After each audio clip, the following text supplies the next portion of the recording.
Page, Letters Just for You, Volume 3, The Long View. Pride D. Mpofu, copyright page.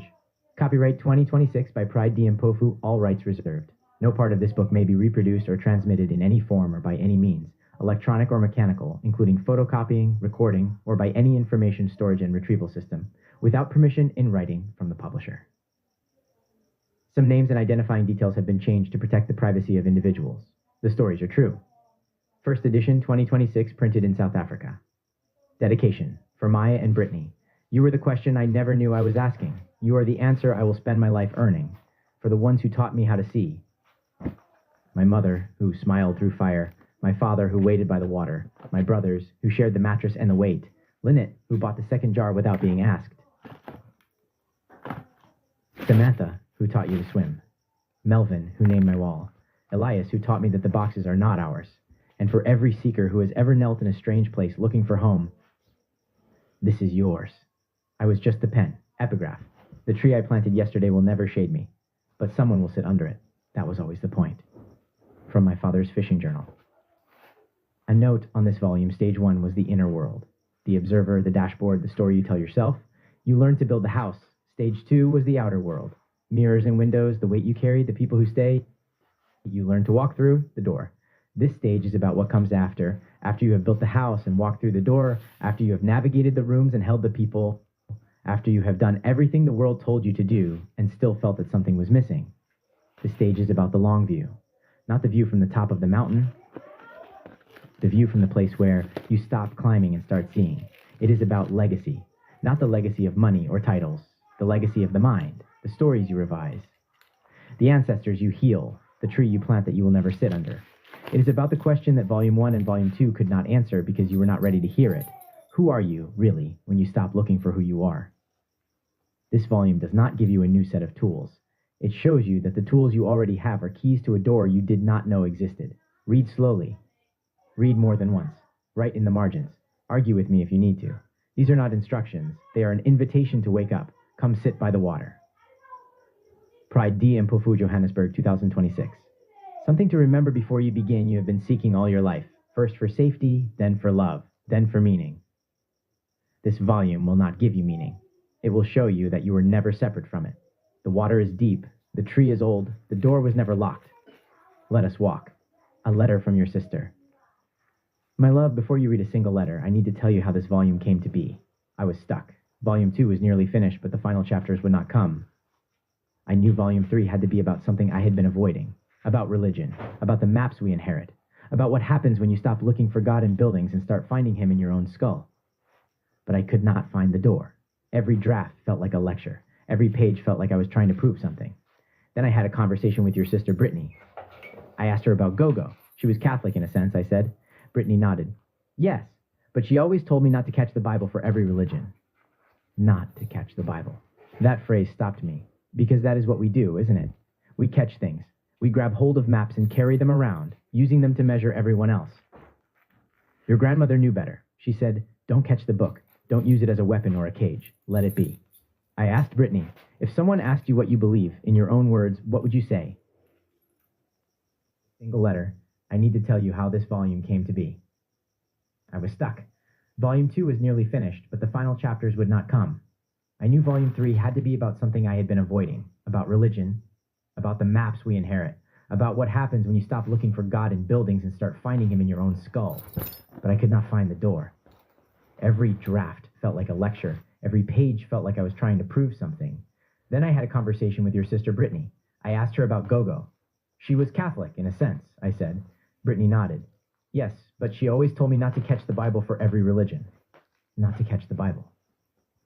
That phrase stopped me, because that is what we do, isn't it? We catch things. We grab hold of maps and carry them around, using them to measure everyone else. Your grandmother knew better. She said, don't catch the book. Don't use it as a weapon or a cage. Let it be. I asked Britney, if someone asked you what you believe in your own words, what would you say? She did not hesitate. I believe Christianity was introduced to us during colonization. It's like we were brought into something that wasn't originally ours and made to believe in it. African spirituality takes us back to the ancestors, back to indigenous belief. I told her that was accurate, very accurate. She kept going. She was on a roll. For example, Indians have their own religion. Muslims have Islam, Hindus have Hinduism, they have their own belief systems.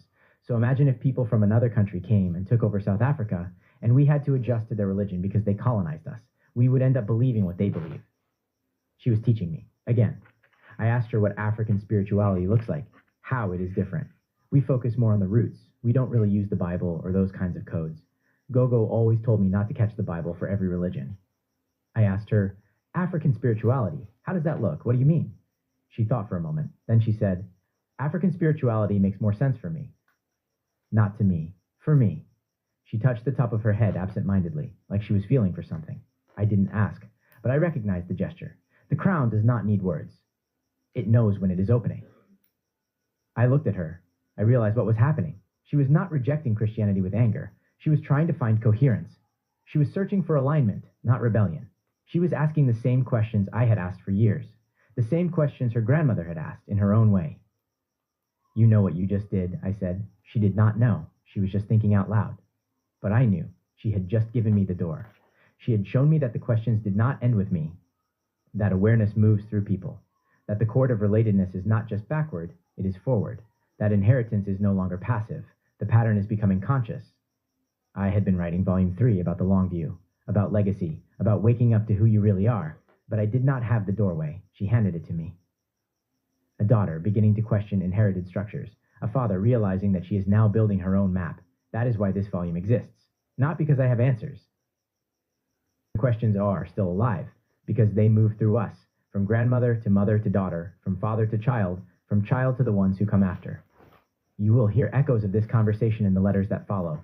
You will find threads of it woven into the chapters on Ukama, on Golgotha, on the pruning shears, on waking up. But I wanted you to hear the source first, the living moment, the real voice. Your sister taught me something that day. She taught me that the long view is not about what I leave behind. It is about what wakes up in you. With love, Dad. This conversation is the doorway. The letters that follow are the rooms. A note on language before you read. You will encounter words in these letters that may be unfamiliar. Isidima, Ukama, Kamagu, Ukhakhayi, Idlozi. They are not foreign. They are the soil of this land, the language of the ancestors who never left. I have not translated them into English because some things cannot be carried across borders. Instead, I have let them breathe in their own air, trusting that you will come to know them the way you come to know a person, not by definition, but by encounter. If a word stops you, sit with it, let it land. That is not confusion. That is the beginning of remembering. End of front matter. Letter 1. The map is not the territory, my love. I remember the cold of the cathedral floor. The stone pressed through my trousers. I thought God was far away. I have knelt in cathedrals where the incense was so thick it felt like fog. The stained glass threw colored light across the floor, and I thought, He is here. He is somewhere in this building. If I just pray hard enough, He will hear me. I have raised my hands in Pentecostal churches where the singing shook the floor. The woman next to me spoke in a language I did not understand, and the usher fell backwards as if pushed by an invisible hand. I thought, this is power. This is the Spirit moving. I have sat on prayer mats with Muslim brothers who taught me that the word Islam means surrender. We faced the same direction. We bowed as one body. I thought, this is submission. This is how you reach the one. I have listened to the drum of the Sangoma, watched the bones fall, smelled the Mpofu burning in a tin. The old woman closed her eyes and spoke of ancestors who were not at peace. I thought, this is ancient. This is the soil of my land speaking. But for years, the silence was empty. I would sit in the dark and feel nothing. I thought the maps had failed me. I thought I had failed the maps. I read the Bible and the Quran. I studied the monks and the mystics. I looked for God everywhere, in stone temples and holy books, in the words of prophets and priests. And everywhere I looked, I found beautiful maps. But I could not find the ground. Then I found him sitting in, the only place I never thought to look, inside my own skull, not as a voice, not as a vision, as the very awareness that was doing the looking. But here is what I did not know then. The skull is not a tomb. The elders of this land called it Ukhakhayi, the crown of the head, the place where the spirit enters the body, not where it dies. When a baby is born, that spot is soft, open, still connected to the unseen world. As the child grows, it closes, not fully, but enough to live in the physical, enough to forget. Then one day, the ancestors decide you are ready, or the spirit decides, or the season shifts, and that closed gateway begins to open again. You feel it, pressure at the crown, a tingling, a heat that does not come from fever, an electricity that moves down through your neck, your spine, your chest. I felt it for the first time in that small room in Braamfontein, not knowing what it was, only knowing that something was waking up. I tell you this not to dismiss the churches or the mosques or the drums. I tell you this because I spent years walking through different maps, trying to find the place they were all pointing to. I thought it was a place out there, a heaven, a paradise, a throne room. It was inside me the whole time, and it is inside you too. You have heard people say, you are the temple of the Holy Spirit. You have heard the Xhosa elders say, Umzimba wako ungumuzi wakoko, your body is the home of the ancestors. You have heard the Muslims say, Allah is closer to you than your jugular vein. They are all saying the same thing. They are just drawing different maps. The Nguni elders call the raw stuff of the universe Umoya, the animating breath, not air, not wind, the formless awareness that was here before the mountains, before the rivers, before the first drumbeat. Umoya is not something you find, it is what is doing the finding. It is the breath you are breathing right now as you read these words.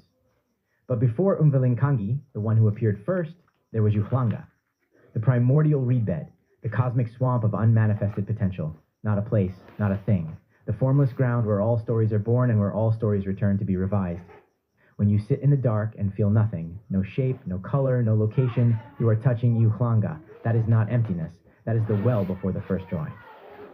The Islamic tradition preserves a holy saying, whispered from the source to the seeker, I was a hidden treasure, and I love to be known, so I created the creation that I might be known.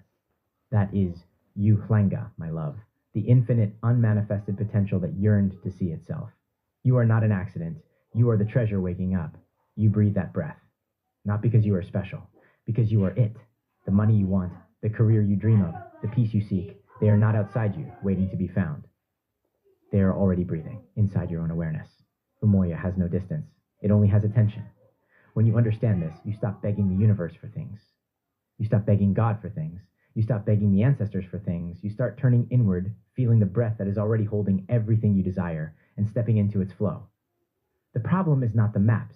The problem is when we mistake the map for the territory, when we argue over the shape of the paper while ignoring the ground beneath our feet. I found that the awareness reading these words, the quiet, observing presence that is not the words themselves, not the paper, not the light, that awareness is the only thing that has never changed in your entire life. Your body has changed. Your thoughts have changed. Your feelings have changed. The world around you has changed. But the one who is aware of all that change has never changed. That is what the Catholics call the soul. That is what the Muslims call the ruh. That is what the Sangoma calls the Inyoni Umoya, the bird of the spirit that flies through the unseen. And that is what I call the I am. Not a name, not a title, just the raw fact of your existence. The one thing you cannot doubt, I am. When the prophet Moses stood before the fire that did not consume, he asked for its name. The voice did not say God, of Abraham, or Lord of armies. It said, Ehe Asher Ehe, I am that I am. Not a title, not a religion, just the raw, unshakable fact of being. The same I am that lives in your chest. Before you are a daughter, before you are a sister, before you are South African Zulu Christian, or anything else, you are I am. That is the territory. Everything else is a map. I remember the moment I realized this. I was sitting in a small room in Braamfontein. The window was open. A taxi hooted in the distance. I had been reading a book, not a holy book, just a book, and I came across a sentence that stopped me cold. The words said that I was not carrying a soul inside my body. I was the soul. The body was the coat I was wearing. The soul had never been lost. It had just been pretending to be the coat. I read it again. Then I put the book down and sat very still. For the first time in my life, I stopped trying to find God. I stopped trying to feel his presence. I stopped trying to hear his voice. I just sat there, aware of the room, aware of the sound of the taxi, aware of my own breathing. And in that sitting, I felt it. Pressure at the top of my head, a warmth, a subtle electricity that I could not explain. I did not know the word Ukhakhayi then. I only knew that something was opening, something that had been closed since I was a baby. I thought about that evening with Britney when she touched her head absent-mindedly. She didn't know the word Ukhakhayi, but the crown knew. That was the moment the maps fell away. Not because I found the right one, because I realized I had been standing on the ground the whole time. Different maps, same territory. I remember sitting in Sunday school hearing about David and Goliath. The teacher said David had faith in God, but I think David had something else. He refused to wear the king's armor. He refused to see the giant as bigger than his own awareness. He looked at Goliath, the roaring, armored, impossible enemy, and said, You come to me with a sword and a spear, but I come to you in the name of the I am. That is not faith in a distant king. That is Isidima. The map said giant wins. The territory said, I am. You will meet people who will tell you that their map is the only true map. They will point to the cathedral or the mosque or the drum and say, This is the way, honor their devotion, but do not mistake their map for the ground. The ground is not in a building. The ground is not in a book. The ground is not in a ritual. The ground is in the quiet awareness that is reading these words right now. That awareness has been with you since before you could speak. It will be with you long after your body returns to the soil. That is the long view, my love. Not what you believe, not what you practice, not what you achieve, just what you are. And what you are cannot be threatened, cannot be diminished, cannot be lost. The maps will come and go, the churches will close, the drums will fall silent, but you, the I am, will remain. With love, Dad. Letter 2, the altar inside. My love. I used to think that prayer was about reaching something outside myself. I would close my eyes, bow my head, and send my words up to the ceiling, up through the roof, up into the clouds where I imagined a throne waited. I thought God was up there, far away, listening. And because he was far away, I had to be loud, I had to be desperate. I had to use the right words, the right posture, the right intensity. If I was not loud enough, he might not hear me. If I was not good enough, he might ignore me. That is the trap of the external map. It makes you small and your God distant. Everything changed when I stopped praying to someone and started praying from someone. In the Nguni traditions, Xhosa and Zulu, when an elder speaks to the ancestors, they do not beg. They pour a small amount of water or beer onto the ground, a ritual called Ukupahla, and they speak words of alignment. They say, "We are here, we are listening, we are walking the path you prepared." On the inland plateaus, the Sotho and Swana call the same act go Phasa. The language shifts with the land, but the technology is identical. You pour water, you speak alignment, you open the channel. Whether you are in the Eastern Cape or the Free State, the ancestors hear the same pouring. They are not asking for a favor. They are not begging for scraps. They are aligning themselves with a state of being that already exists within them. The ancestor is not a ghost floating in the graveyard. The ancestor is a pattern, a way of being that lives in the blood and the bone and the deep layers of the mind. When you align yourself with that pattern, you are not getting something new. You are remembering what you already are. I thought about the Samaritan woman at the well. She came to draw water, a simple daily act. Jesus asked her for a drink. She was surprised because Jews and Samaritans did not share cups. He said, "If you knew who it is that asks you, you would have asked him, and he would have given you living water." She was still thinking of the well, the bucket, the physical water. He was offering alignment, the water that becomes a spring inside you, bubbling up to eternal life. That is Ukupahla, not begging for a drink, recognizing that the living water is already in your own chest. She did not convert on the spot. She asked questions. She went back to her village and told everyone, "Come see a man who told me everything I ever did. That is the friend who never leaves, the I am that sees you completely and does not flinch." I tried it one morning. I poured a glass of water onto the soil outside my window. I said, "I'm not asking. I am telling. I am strong. I am provided for." The neighbors probably thought I was acting funny, but something in my chest settled. That is what prayer became for me. Not begging an external king to change his mind. Not pleading for crumbs from a distant throne, but sitting quietly, turning inward, and aligning my awareness with the truth that was already there. The truth that I am not a poor man asking for money. I am the awareness in which money, poverty, and everything else appears. The truth that I am not a frightened man asking for safety. I am the awareness in which fear, safety, and everything else appears. The truth that I am not a confused man asking for answers. I am the awareness in which confusion, clarity, and everything else appears. When you pray from that place, you do not ask. You declare, you do not beg, you command, not because you're arrogant, because you finally understand who is doing the speaking. But the Nguni elders taught me something crucial. Words spoken only from the throat are empty air. The throat is just noise. The power arrives when the word drops into Inhliziyo, the sovereign heart, the place where an idea shifts from something you want to something you deeply feel to be true. I remember the first morning I tried to pray from the heart. I had been saying I am calm for weeks, but my chest was still tight. Then I stopped rushing the words. I let them fall from my throat, down into my ribs. I felt the calm spread, not because I forced it, but because I stopped pretending and started feeling. That was Inhliziyo. That was the altar. Britney didn't kneel. She didn't light a candle. She just spoke what she felt. That was prayer from the heart, not to a distant sky. In the old churches, they taught me to say, "Lord, please give me strength." But that prayer comes from the place of weakness. It affirms the weakness while asking for the strength. The weakness is the dominant feeling. And the subconscious mind, which does not understand words, only understands feeling. It gives you more weakness. When I learned to pray differently, I stopped asking. I started thanking. "Thank you, Father, that I am strong." Not because I felt strong. Often I felt weak, tired, afraid. But I said it anyway. I said it until the feeling of strength began to rise. I said it until the weakness lost its grip. That is not pretending. That is Ukupahla, pouring out the old water of limitation and speaking the new water of alignment until the subconscious mind accepts it as true. You have your own altar, my love. It is not in a church. It is not at the foot of a statue. It is not on a prayer mat facing Mecca. It is the quiet moment before sleep, when the world is dark and your body is still. It is the first moment of waking, before the noise of the day rushes in. It is the space between two thoughts, where you can feel the presence of the one who is aware. That is your altar.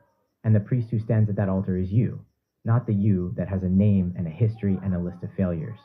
The deeper you, the I am, the one who has been watching quietly since you were small. That is the only priest you will ever need. I remember a night when I was young, desperate, and alone. I had no money for rent. The calls were coming. The letters were piling up. I dropped to my knees beside my bed, not because I believed, but because I had nowhere else to go. I closed my eyes. I started to beg, "Please, God, please."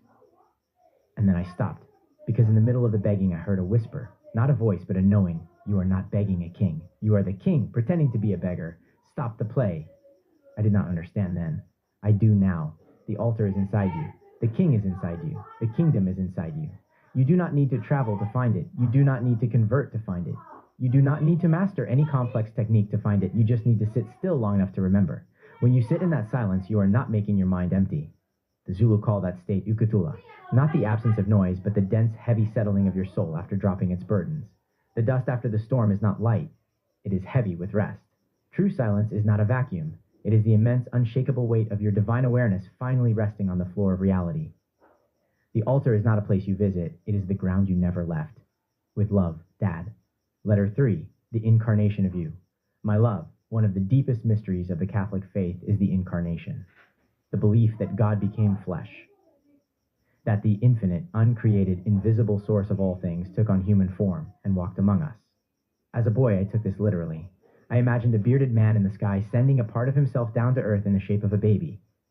It was beautiful, but it was also distant. It happened 2,000 years ago in a land I had never seen to people I would never meet.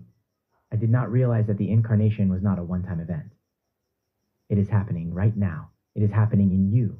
The Xhosa and Zulu elders speak of Isidima, a word often translated as dignity or self-worth, but it is so much more. In its oldest sense, Isidima is the unalterable structural blueprint assigned to your soul by Umvelinkangi, the one who appeared first. It is your spiritual mass. It cannot be increased or decreased. It can only be hidden or remembered. You do not build it, you uncover it. Isidima is the weight of your presence, the shadow you cast before you enter a room. The invisible mass that makes people listen when you speak or ignore you when you pass. When you bury your Isidima, you become a ghost in your own life. You apologize for taking up space. You shrink to fit the room. You beg for permission to exist. When you reclaim your Isidima, you do not become arrogant. You become solid. You become the kind of person who does not need to shout because your presence speaks. You become the kind of person who does not need to prove anything because your self-worth is not up for debate. That, my love, is the incarnation, not a baby born in a stable. But the moment you realize that the infinite awareness that animates the stars also animates you, and you begin to live from that realization. We will speak later of Isithunzi, the shadow your Isidima casts, and Seriti, the force that moves the world. But first, you must know the seed. Your Isidima is the seed. Everything else grows from it. A potter does not scream at the clay. She does not punch it. She applies patient, continuous pressure until the clay conforms to the shape she holds in her mind. Your imagination is the clay. Your desire is the shape. But the pressure must be patient. I did not learn this in a church. I learned it in a warehouse. I was 22, new, desperate to prove myself. I worked longer hours than anyone. I said yes to everything. I thought that if I just did enough, achieved enough, impressed enough people, then I would finally feel solid. But the more I achieved, the emptier I felt. Because I was not building a Zidima. I was building a resume. A resume is external. It can be taken away, it can be compared, it can be defeated. Izidima is internal. It does not depend on the shifting opinions of managers or the economy or the stock market. It depends only on your awareness of who you really are. One night, after another 16-hour shift, I sat on the edge of my bed and I felt nothing. Not sad, not tired, just empty. Like I had been running for years and had not moved an inch. I said, quietly, I am. Not I am tired, not I am worthless, not I am a failure, just I am. And in that silence, I felt something shift. A small heat in my chest. A quiet knowing. Not that I was successful, not that I was important, just that I was. And that being was enough. That was the first time I touched my Isidima. But the next morning, the emptiness returned. I had to sit on that edge again. And again, Isidima is not a switch, it is a muscle. Some days I could feel it. Some days I could not. The work was not in the days I felt strong. The work was in the days I sat down anyway. You do not need to become someone else to be valuable. You need to stop pretending you are not valuable already. The incarnation is not about a man who lived 2,000 years ago. It is about you. The formless, infinite awareness that has no name and no shape took on your name and your shape. It became Maya. It became these hands, these eyes, this voice, this heart. That is not metaphor. That is the most literal truth I know. When you feel small, you are not seeing the truth. You are looking at a map that says you are nothing. When you feel powerful, you are not being arrogant. You are remembering that the same awareness that creates galaxies is looking out through your eyes. Do not give your power away to priests or gurus or anyone who tells you that you need a middleman. The altar is inside you. The priest is inside you. The incarnation is happening right now in this moment as you read these words. With love, Dad. Letter 4 of the decree. My love. There is a church in Bromfontein where the pastor shouts. He does not whisper. He does not politely suggest. He shouts, claim it. He yells, decree it. Say I have it before you see it. The congregation roars. Hands rise. Tears stream. People shout back, I have it, I have it, I have it. They are not pretending. They are not lying. They are doing something ancient. They are moving from the state of wanting to the state of having. The pastor calls it faith in a distant God. I call it the law, the simple mechanical truth that your inner state becomes your outer world. But the mechanism is the same. When you speak a thing as true before it appears in your physical world, you are not fooling yourself. You are impressing a new pattern onto the subconscious mind. And the subconscious mind, which does not argue, does not doubt, does not question, accepts what you give it and begins to reorganize the world around that new truth. I learned this first in the Pentecostal churches where I worshipped in my 20s. They taught me to decree a thing. They taught me to speak to the mountain and tell it to move. They taught me to thank God for the answer before the answer arrived. But they also taught me that I was a worm, that I was unworthy, that I was saved by grace despite my filth. That contradiction, decreeing like a king while feeling like a beggar, is why so many prayers go unanswered. You cannot serve two masters. You cannot speak abundance while feeling lack. You cannot claim health while fearing sickness. The decree only works when it comes from the place of Izidima, from the unshakable knowledge that you are not a beggar asking for scraps. You are a child of the infinite, claiming your inheritance. In our African traditions, there is a similar practice. Modern language turned Ukukhanza into a posture of a servant waiting for commands. But the elders knew the true engine is Ukubika, reporting to the bloodline as a sovereign heir who has already taken possession of the field. You do not say, please give me a job. You say, I walk the path of provision. My hands are open. My work honors the bloodline. You are not asking. You are declaring who you are. And in the declaring, you become. Permission. She reported her truth. That is Ukubika, the decree without begging. The Sangoma does not beg the bones to tell the future. She throws the bones and reads what is already there. The future is not hidden. It is the natural extension of the patterns already present in the mind. Change the pattern, and the future changes. That is what a decree does. It changes the pattern. You learned in letter 2 that prayer is alignment, not begging. Now let me show you the engine behind that alignment. In the Pentecostal church visit that patients took me once, they talked the story of Daniel. The king made a law, no one could pray to any god except the king for 30 days. Daniel went home, opened his window toward Jerusalem, and prayed 3 times a day, just as he always had. He did not beg God to save him. He did not negotiate. He did not ask permission. He just prayed. That is Ukubika, reporting to the bloodline, declaring his alignment, not begging. The lions did not harm him, not because God changed the lions, but because Daniel did not see himself as prey. The decree works when you are already living from the answer, not asking for it. A decree spoken only from the throat is cold. It has no heat. The San know that the fire, they call it Enom, lives in the pit of the stomach and the base of the spine. Cold, still, waiting. When you drop your word into Inhliziyo, you are not just speaking. You are boiling the fire. The intense, rhythmic attention you give to your desire, looping it, feeling it, refusing to let it go, heats the Enom. Once it boils, it rushes up the spine to the brain, fracturing the illusion of physical limitation and cracking open the crown. That is how the decree becomes the door. I stood in front of the mirror one morning, before the warehouse shift, before the sun was up. I looked at my own tired eyes. I had not slept. The rent was late. The phone was quiet. And I said out loud to the man in the glass, I am the one they will call. Not because I am lucky, because I have already rehearsed the call. The words felt like a lie. My throat was dry, but I said them again and again. I dropped them into my chest. I felt the heat begin to rise, not immediately. Slowly, like a pot coming to boil. And on the 7th morning, something shifted. The phone rang that afternoon. That is the power of a decree spoken from the sovereign heart, powered by the fire in your belly. When you say I am calm in the morning, do not rush the words. Let them fall from your throat down into your chest. Let them sink lower into your stomach. Feel the warmth. Let it build. That is Inhliziyo meeting in That is the feeling that impresses the subconscious. Without it, you are just making noise. I want you to try something. Every morning, before you check your phone, before you speak to anyone, Before you let the world rush in, sit up in bed. Close your eyes. Take 3 breaths. Then say out loud or quietly 1 sentence. Not a plea, not a request. A statement about who you are, not a template from a book. Your words. I am the one who belongs at that table. I am the one who walks through doors that were closed to me yesterday. I am not a ghost in my own life. Do not worry if it feels false. The feeling will come. The statement is the seed. The feeling is the water. The fire is the heat that makes it grow. You must plant the seed before you can water it. You must heat the water before it boils. Say it every morning for a week. Do not evaluate. Do not judge. Just say it. Let it drop. Let it heat. By the 7th day, you will notice something. The resistance will be less. The statement will feel less foreign. And you will begin to catch yourself acting as if it were true, because at some level it has become true.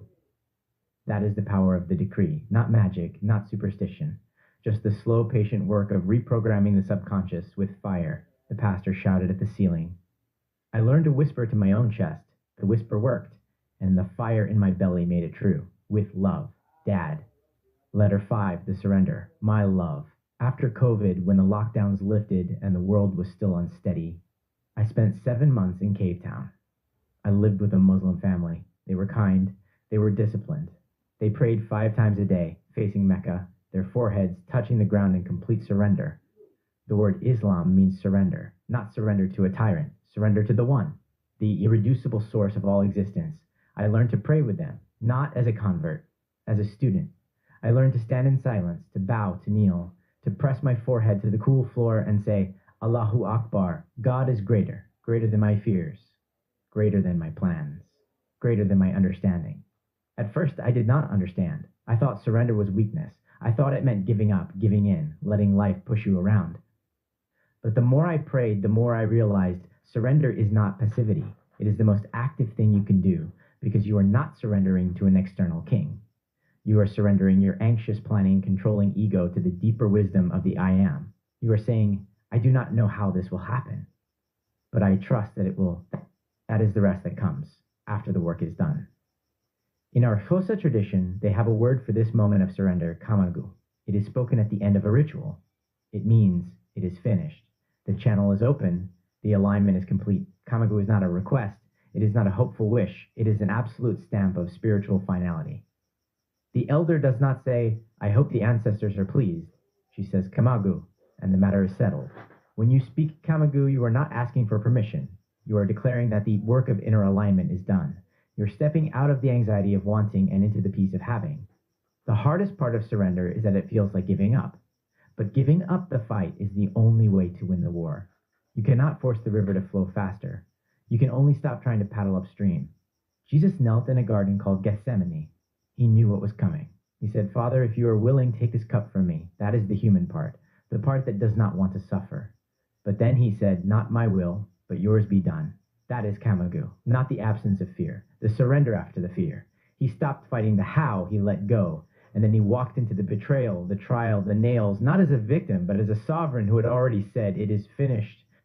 The Sufi mystics of Islam call the deepest surrender fana, the total annihilation of the ego illusion, not death, dissolution. The false self, the one that clutches at identity, nationality, and pride, simply vanishes.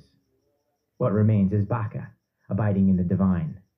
You have tasted this, my love, every time you pressed your forehead to the floor in Cape Town and forgot who you were. That was fana. That was kamagu.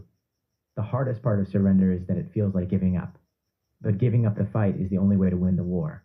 You cannot force the river to flow faster. You can only stop trying to paddle upstream. I learned this lesson the hard way, as I learned most things. I had been trying to manifest 15,000 rands for rent. I visualized the receipt. I felt the relief of the paid account. I decreed every morning. I revised every night. I did everything right. Nothing happened. I was frustrated, angry. I thought the law was broken. I thought I was broken. Then one night, lying in the dark, I heard a voice, not with my ears, but in my chest. It said, you have not surrendered. You are still trying to control the how. I realized I had been doing the techniques, but I had not let go. I had been saying I trust while secretly planning, worrying, scheming. I had been asking for a miracle while keeping a backup plan in my pocket. That is not surrender. That is a hostage negotiation. So I stopped. I sat in the dark. I breathed. And I said quietly, kamagu, it is finished. I do not know how. I do not know when. But it is done. And I let go. Not in a dramatic way, just a quiet release, like unclenching a fist I did not know I had been holding. 3 days later, a stranger sent 300 rands. Not the full amount, but the door had opened, and within a month, the full amount had arrived from a direction I had not planned. But I must be honest with you, my love. There have been doors that stayed closed, surrenders that led to silence. I have said Kamagu and watched nothing change for months. I cannot explain those. I only know that the silence was different from the panic. The silence was still. The silence was Tula, dense, heavy, settled. Surrender is not a one-time act. It is a daily death. Every morning, the old self tries to climb back into the driver's seat. Every morning, you must press your forehead to the floor again. You will have moments when you have done the work, the visualization, the decree, the revision, and nothing seems to change. In those moments, you will be tempted to try harder, to visualize more intensely, to affirm more loudly. Do not. That is like grabbing a seed and squeezing it, trying to force it to grow. The seed needs soil, water, sun, and time. Your job is to plant. Your job is to water. Your job is to trust that the growth is happening, even when you cannot see it. That trust is Kamagu. That trust is surrender. It is not passive. It is the most active thing you will ever do, because it requires you to stop fighting, stop scheming, stop trying to be God, and simply be. And in that being, you will. Find that you were never separate from the answer. You were the answer, hiding from yourself. With love, Dad. Letter 6, the friend of sinners. My love, there is a phrase in the old scriptures that used to confuse me, friend of sinners. It was said as an insult to the man they called the rabbi.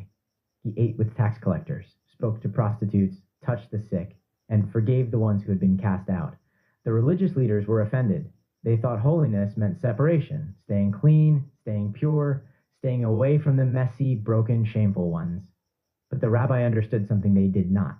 He knew that the only way to heal someone is to see them as already whole. He knew that the only way to change someone is to change your inner image of them. I learned this lesson in the streets of Tembisa, not in a church. I was trying to negotiate a business deal. The man across the table was hostile.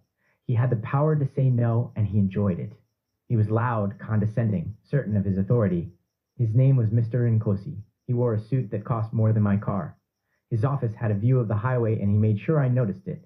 He said, "You don't have the experience. You don't have the track record. Why should I trust you?"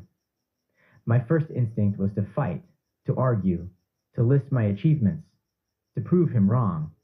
I felt the heat rise to my face. My jaw clenched. The guardian wanted to roar. But I had been practicing something. I paused. I breathed. And in that pause, I remembered the law. I did not argue. I did not defend. I changed my inner concept of him. That night, I sat in the dark. I closed my eyes. I brought Mr. Nkosi into my imagination. Not as the enemy, as a mirror. I asked myself, what part of me is he reflecting? What fear, what insecurity, what old assumption is he showing me? The answer came quietly. He was reflecting my own belief that I was not enough. My own childhood story that I had to prove myself to be worthy. He was not the enemy. He was a mirror. What I saw in him was what I had not yet healed in myself. So I revised him. I did not change his argument. I changed my image of him. I imagined him calm, reasonable, cooperative. I imagined him saying, "I see what you can do. Let's work together." I did not beg. I did not plead. I just held that image, looped it, felt the relief of it. 3 days later, he called. His voice was different. The edge was gone. He said, "I've been thinking about our conversation. I think we can make something work." He offered terms I had not even asked for. I did not tell him about the revision. I just said, "Thank you. That is the law." He was not the enemy. He was a mirror. When I changed the image inside, the image outside had no choice but to follow. In the Zulu and Xhosa traditions, they speak of Isithunzi. It is often translated as shadow or authority, but it is more than that. Isithunzi is the invisible weight of a person's presence. It is the reason why some people walk into a room and the room goes quiet, while others walk in and are ignored. Esoterically, Isithunzi is the exact electromagnetic or spiritual radiation cast by your Isidima into the physical world. It is your psychic shield and authority. When a person is compromised by guilt or Isinyama, their Isithunzi shrinks, leaving them vulnerable to external influences. Isithunzi is not given by a title. It is not earned by achievement. It is the natural expression of a person who knows who they are. When Mr. Nkosi shouted at me, he was not exercising Isithunzi. He was compensating for its absence. He did not know who he was, so he tried to prove it through volume and position. That is why the revision worked. I did not fight his compensation. I looked past it, to the man underneath, the man who was already looking for a reason to say yes. I held that image until it felt more real than his shouting. That is what the friend of sinners does, not condoning the miss, looking past the miss to the original blueprint, seeing the person as already whole. I learned this from a woman in our street. She had been gossiped about, shunned, and cast out. The neighbors whispered. The church closed its doors. She sat on her stoep alone, day after day, watching the world walk past. Your grandmother did not join the whispering. She sat with her. She brought her tea. She listened. She did not judge the gossip. She did not repeat it. She simply saw the woman as already whole, already worthy, already loved, already home. Years later, that woman became the one who fed the neighborhood during the strike. Her kitchen was the only one that stayed open. She became a friend of sinners, because your grandmother had been a friend to her. That is the law, not forgiveness as a moral duty, not kindness as a command, but the simple radical act of seeing the original blueprint in someone who has forgotten it. I thought about Britney again. She looked past the blueprint of colonization. She was being a friend to herself first, just like the religious leaders were offended by Jesus because he ate with tax collectors and sinners. One of them was a man named Zacchaeus. Short, wealthy, despised. He climbed a tree to see Jesus. Jesus looked up and said, "Zacchaeus, come down immediately. I must stay at your house today." The crowd grumbled, but Jesus did not lecture him. He did not ask for an apology. He just went to his house. And Zacchaeus, without being asked, said, "Look, Lord, here and now I give half of my possessions to the poor." That is the law, not condemnation, seeing the original blueprint. That is the law, not condemnation, seeing the original blueprint. Jesus did not fix him. He saw him as already whole, and Zacchaeus remembered who he was. There was a young man at the warehouse, Thabo. He was quiet, kept to himself, stared at nothing. I sat next to him one day, didn't ask questions, didn't offer advice, didn't try to fix anything, just sat. The break room was noisy around us, but at our table it was quiet, comfortably quiet. The kind of quiet where you don't have to fill the space with words. After a while he said, "How do you know when you're enough?" I didn't have a good answer. I said something, probably the usual things people say when they don't know exactly what to say. Something about trying, about showing up, about not giving up. He nodded. We sat there until the break ended. I forgot about it. Life moved on. A year later, after I'd left the warehouse, I ran into him at a shop. He was different, lighter, standing taller. He saw me before I saw him. "I never thanked you," he said. "I was in a bad place, really bad. And you just sat with me, didn't try to fix anything, didn't lecture, just sat." I barely remembered the moment. It had been nothing to me. Just a few minutes in a break room, just being there, just existing next to someone who needed company. But to him, it was everything. That is the friend of sinners. Not fixing, just being there, just seeing the person underneath the silence. But I must tell you, my love, there have been people I revised who did not change. I held the image for months. I looped the scene every night. The phone did not ring. The relationship did not heal. I learned that revision is not magic. It is an offering. Sometimes the other person is not ready to receive it. Their freedom is not my responsibility. The law did not fail. My role was to offer the healed image. What they do with it is between them and their own consciousness. There is a woman I loved, the mother of my children. I have tried to revise her. The image does not hold. I am not ready to be her friend of sinners. Maybe one day, but not yet. I carry that wound. The pruning shears have not reached that branch. I tell you this not as a confession, but as an honesty. The long view includes the wounds you cannot yet revise. You will meet people who seem cruel, blocked, determined to say no. They may shout at you. They may humiliate you. They may turn others against you. In those moments, your first instinct will be to fight, to defend, to prove, do not. That is the old way. That is the way of the victim who believes that the enemy is out there. The sovereign knows the enemy is not out there. The enemy is an image in your own mind. Change the image and the enemy vanishes. Not because you are naive, because you understand the law. Because you know that no one has the power to hold a state of consciousness against you unless you give them permission to be the authority. This is the hardest teaching, my love. It is easier to fight. It is easier to blame. It is easier to point at the Mr. Nkosis of the world and say, he is the problem. But the law says, you are the problem, and you are the solution, not because you are at fault, because you are the only one who can change. When you look at someone who has hurt you, and you revise them, when you see them not as the wound, but as the healed, you are not doing it for them. You are doing it for you. You are freeing yourself from the prison of your own image. The Xhosa elders say, "Umuntu ngumuntu ngabantu." A person is a person through other people. But they do not mean that you are dependent on others for your identity. They mean that the other is a mirror. What you see in them is what you have not yet healed in yourself. Heal yourself, and the mirror changes.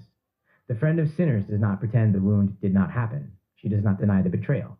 She looks past the behavior, sees the original blueprint, and holds that image until the person has no choice but to conform to it. Not because she is controlling, because she is loving, and love sees only the truth with love to add. Letter 7, the pearl of great price. My love, there is a story about a merchant who is searching for fine pearls. He searched the markets, the shores, the deep waters. He spent his life looking. One day, he found a pearl so great, so luminous, so perfectly formed that he knew it was the one. He sold everything he owned, his house, his business, his security, to buy that single pearl. The pearl was not a thing. It was a state of consciousness. The moment you find it, you realize that everything you held onto before was just a placeholder. I found my pearl in a small room in Olifantsfontein, sitting on the edge of a bed, with nothing in my bank account and no plan for tomorrow. I had spent years looking for answers in churches, in books, in the words of teachers and prophets. I had spent years believing that I needed a middleman, a priest, a pastor, a sangoma, to access the divine. That is not the pearl. That is the market stall. The pearl is the realization that you are the one you have been seeking. The pearl is expensive, not in money, in everything you have to sell to buy it. You have to sell the belief that you are a victim of your circumstances. You have to sell the belief that you need permission from anyone outside yourself. You have to sell the belief that your past determines your future. You have to sell the belief that you are separate from the source of all life. These beliefs are not evil. They are just expensive. They cost you your peace, your power, your creativity. They keep you searching in the market when the pearl is already in your pocket. The pearl is the knowledge that your own consciousness is the only reality, that the I am inside you is the same I am that spoke through every prophet, every scripture, every drumbeat. When Britney said African spirituality makes more sense for me, she was selling something. She was selling the belief that Christianity was the only truth. She didn't burn the Bible. She just stopped carrying it as the only map.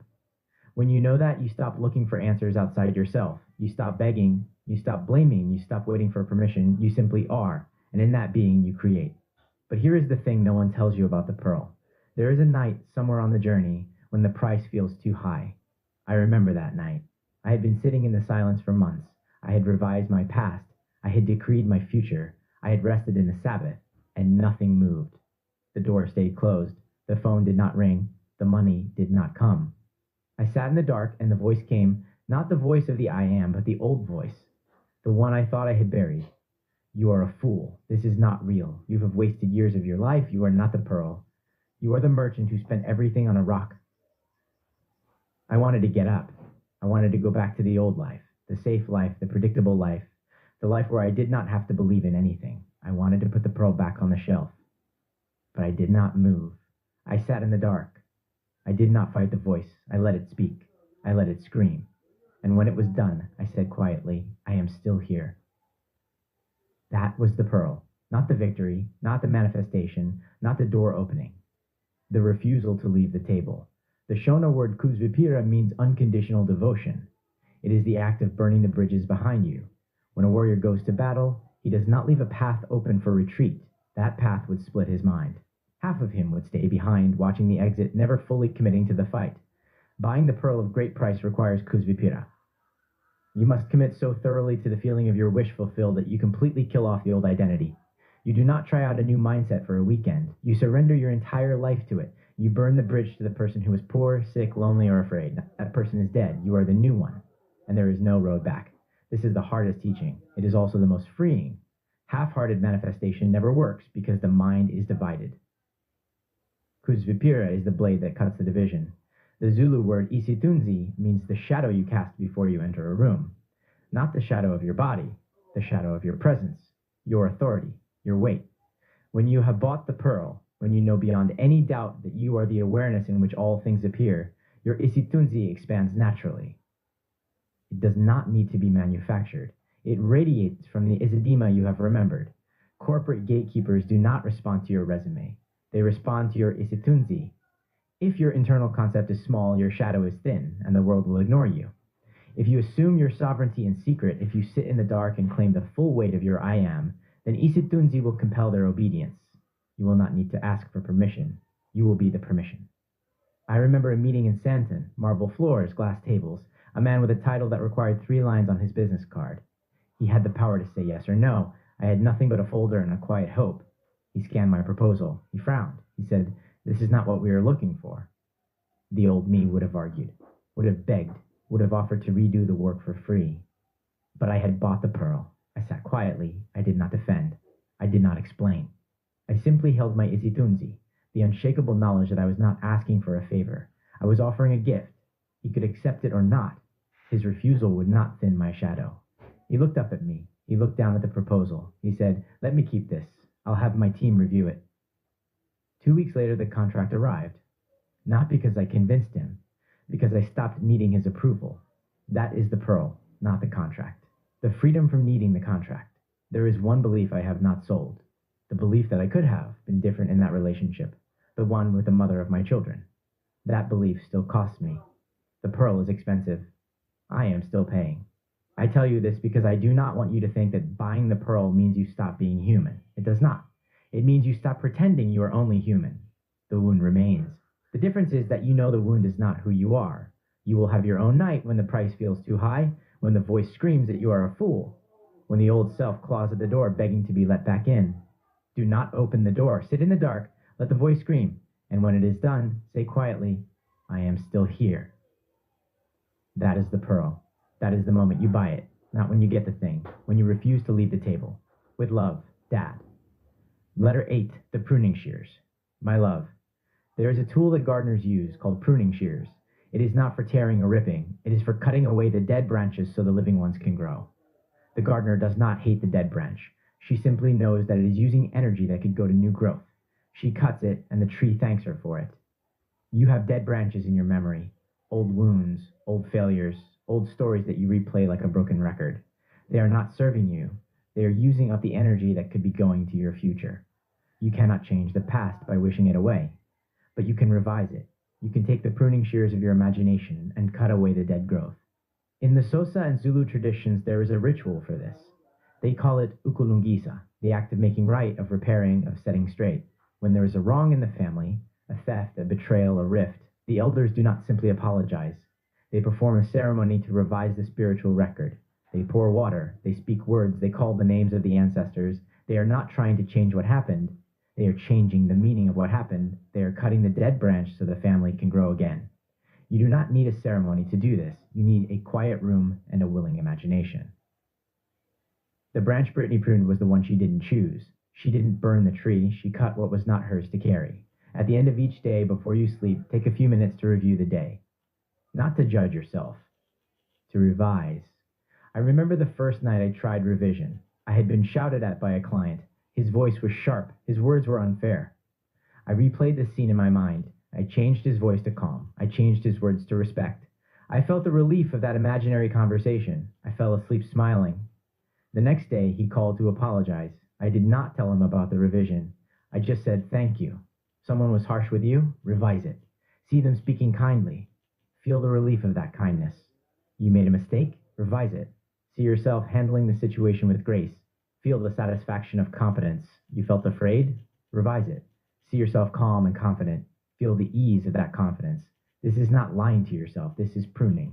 You are cutting away the dead emotional responses that are blocking your growth." I learned this from a friend I almost lost. We had a fight, not a small one, a wounding one. Words were said that could not be unsaid. For months, I replayed the fight in my mind. I rehearsed all the things I should have said, all the ways I was right, all the ways he was wrong. I was watering the dead branch, and it was growing, not into healing, but into bitterness. Then one night, in the dark, I tried something new. I revised the fight. I imagined us sitting calmly, listening to each other, apologizing, laughing.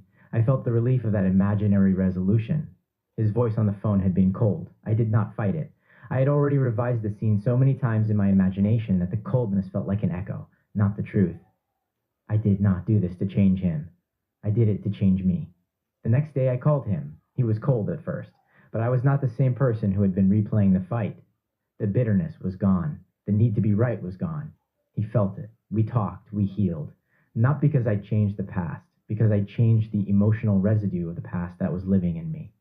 The Zulu word ukufenduka means a radical 180-degree turn. True Ukuthula requires no tears, no guilt, no confession. The missionaries stole this word to sell you shame. But ancestrally, the word is completely mechanical and spatial. It means a literal, structural pivoting of the physical and mental orientation of the self. You turn your back on the problem. You anchor your eyes on the light of your new reality, the paid account, the full fridge, the peaceful sleep. You do not look back. This is not denial. This is the most active form of warfare. The problem only lives because your attention feeds it. Ukuthula is the decision to stop feeding the wolf and start feeding the forest. In Sunday school, I learned Jonah ran from his calling. Very stout, that one. He boarded a ship going the opposite direction. The storm came. The sailors threw him overboard. A great fish swallowed him. 3 days in darkness, not a punishment, but a womb. The tomb that is not empty. In the belly of the fish, Jonah turned. He prayed, not for rescue, but in recognition. I have been banished from your sight, yet I will look again toward your holy temple. That is Ukuthula, the 180-degree turn. He did not ask the fish to spit him out. He turned his face toward the light, and the fish vomited him onto dry land, not because he begged, because he turned. You will have memories that feel permanent, wounds that feel unhealable, sins that feel unforgivable. Take out the pruning shears, sit in the silence, see the memory as a scene on a stage, then change the scene, change the dialogue, change the ending. Do it until the old memory loses its charge. Do it until you can think of that event without the tight chest, the hot face, the clenched jaw. That is not denial. That is the most honest thing you can do. You are not pretending the event did not happen. You are refusing to let it dictate your future. But here is the harder truth. I do not promise that every wound can be erased. Some memories, no matter how many times you revise them, keep their sharp edge. I have a wound that will not revise. No matter how many times I imagine it healed, the memory keeps its edge. I used to think this meant I had failed. Now I know. Some wounds are not for healing. They are for carrying. The long view is not the absence of pain. It is the ability to carry the pain without being ruled by it. That is not failure. That is a different kind of strength. Some memories live in the body, not the mind. You can revise the image, but the tightness in your chest may remain. That is not failure. That is the body's own timing. Do not bully it. Sit with it. The body is an ancestor too, older than thought, slower than imagination, but wise in its own way. Revision works on the story. The body works on its own clock. Honor both. I learned something about trees once. When a tree is damaged, cut, burned, broken, it doesn't heal the way skin does. It doesn't grow back what was lost. It grows around the wound. Layer after layer, year after year, covering the damage with new growth. The wound never goes away. It never disappears, never fully heals, never stops being part of the tree's structure. It becomes something else, part of the trunk, part of the story, part of what holds the tree up. Foresters call it compartmentalization. I call it the bark that formed in the dark. The bark that formed in the dark is thicker than any bark that formed in sun.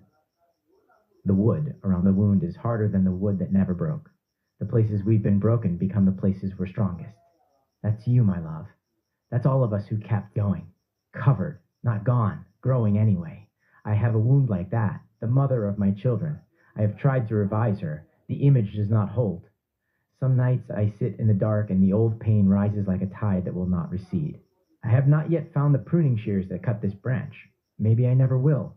But the long view is not the absence of the wound. It is the willingness to carry it without letting it dictate who I become. I once imagined her laughing at the kitchen table, the way she did before the silence. The image lasted 3 seconds.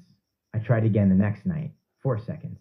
The third night, I stopped counting. The image did not hold, but the trying was not wasted.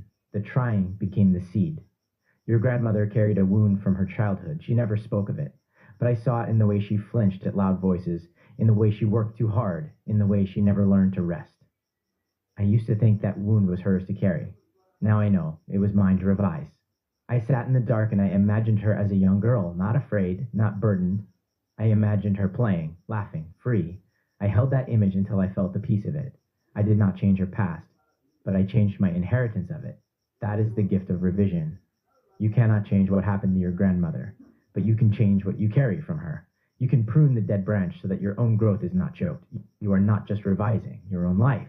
You are revising the lives of everyone who came before you. Every wound you heal in yourself is a wound you prevent from passing to your children. That is the long view, my love. That is the work of the ancestors, not praying to them, healing them with love, Dad. Letter 9. The Sabbath. My love, there is a rhythm to all life. The river does not rage forever. It rests in the pools. The tree does not grow in winter. It waits. The woman does not birth in an hour. She carries and carries and carries. The old scriptures speak of a day of rest called the Sabbath. It is not a punishment. It is a gift. It is the recognition that you cannot force a seed to grow by digging it up every day to check on it. You have done the work. You have set the intention. You have revised the memory. You have spoken the decree. Now you must rest, not lazy rest. Sabbath rest. The active, deliberate, conscious act of releasing your grip on the outcome. The quiet knowledge that the seed is in the ground, the water has been poured, the sun is doing its work, and your anxiety will not speed the growth. You learned Kamagu in letter 5 as the stamp of surrender. Now learn Ukuthula as the reason surrender works. The seed does not grow because you watch it. It grows because you stop watching it. The farmer does not stand over the seed, shouting at it to grow. He covers it with soil, walks away, and trusts. That trust is not blind faith. It is informed faith. He has seen seeds grow before. He knows the process. He knows that his worry will not add a single day to the harvest. When you have set an intention, a goal, a desire, a change you want to see, you must enter the Sabbath. You must stop asking, stop begging, stop checking. You must rest in the knowledge that the work of impressing is done. I learned this from a garden, of all places. A small patch of soil behind a shack in Deep Sloot. I planted tomatoes. I watered them. I waited. The first week, nothing. The second week, nothing. The third week, I started to worry. I dug up a seed to check on it. It had rotted. I had killed it with my impatience. The second time, I planted again. I watered. I waited. I did not dig. I did not check. I trusted. 6 weeks later, I had tomatoes. Not because I worked harder, because I stopped working. The seed knows what to do. Your subconscious knows what to do.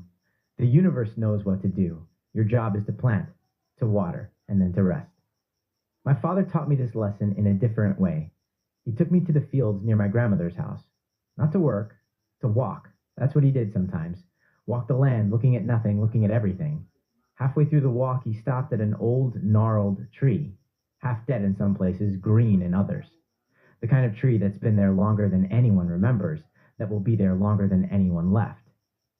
He reached into his pocket and pulled out a seed. Small, brown, unremarkable, the kind of thing you'd step on without thinking. This is from that tree, he said. I picked it up years ago, kept it in my pocket. Why? I asked. He crouched down, dug a small hole with his fingers, placed the seed in, covered it with soil. Because this tree is dying.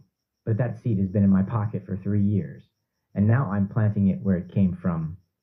Why wait so long? He stood up, brushed the dirt from his hands, looked at me with that patient way he had. I wasn't ready, and neither was the ground.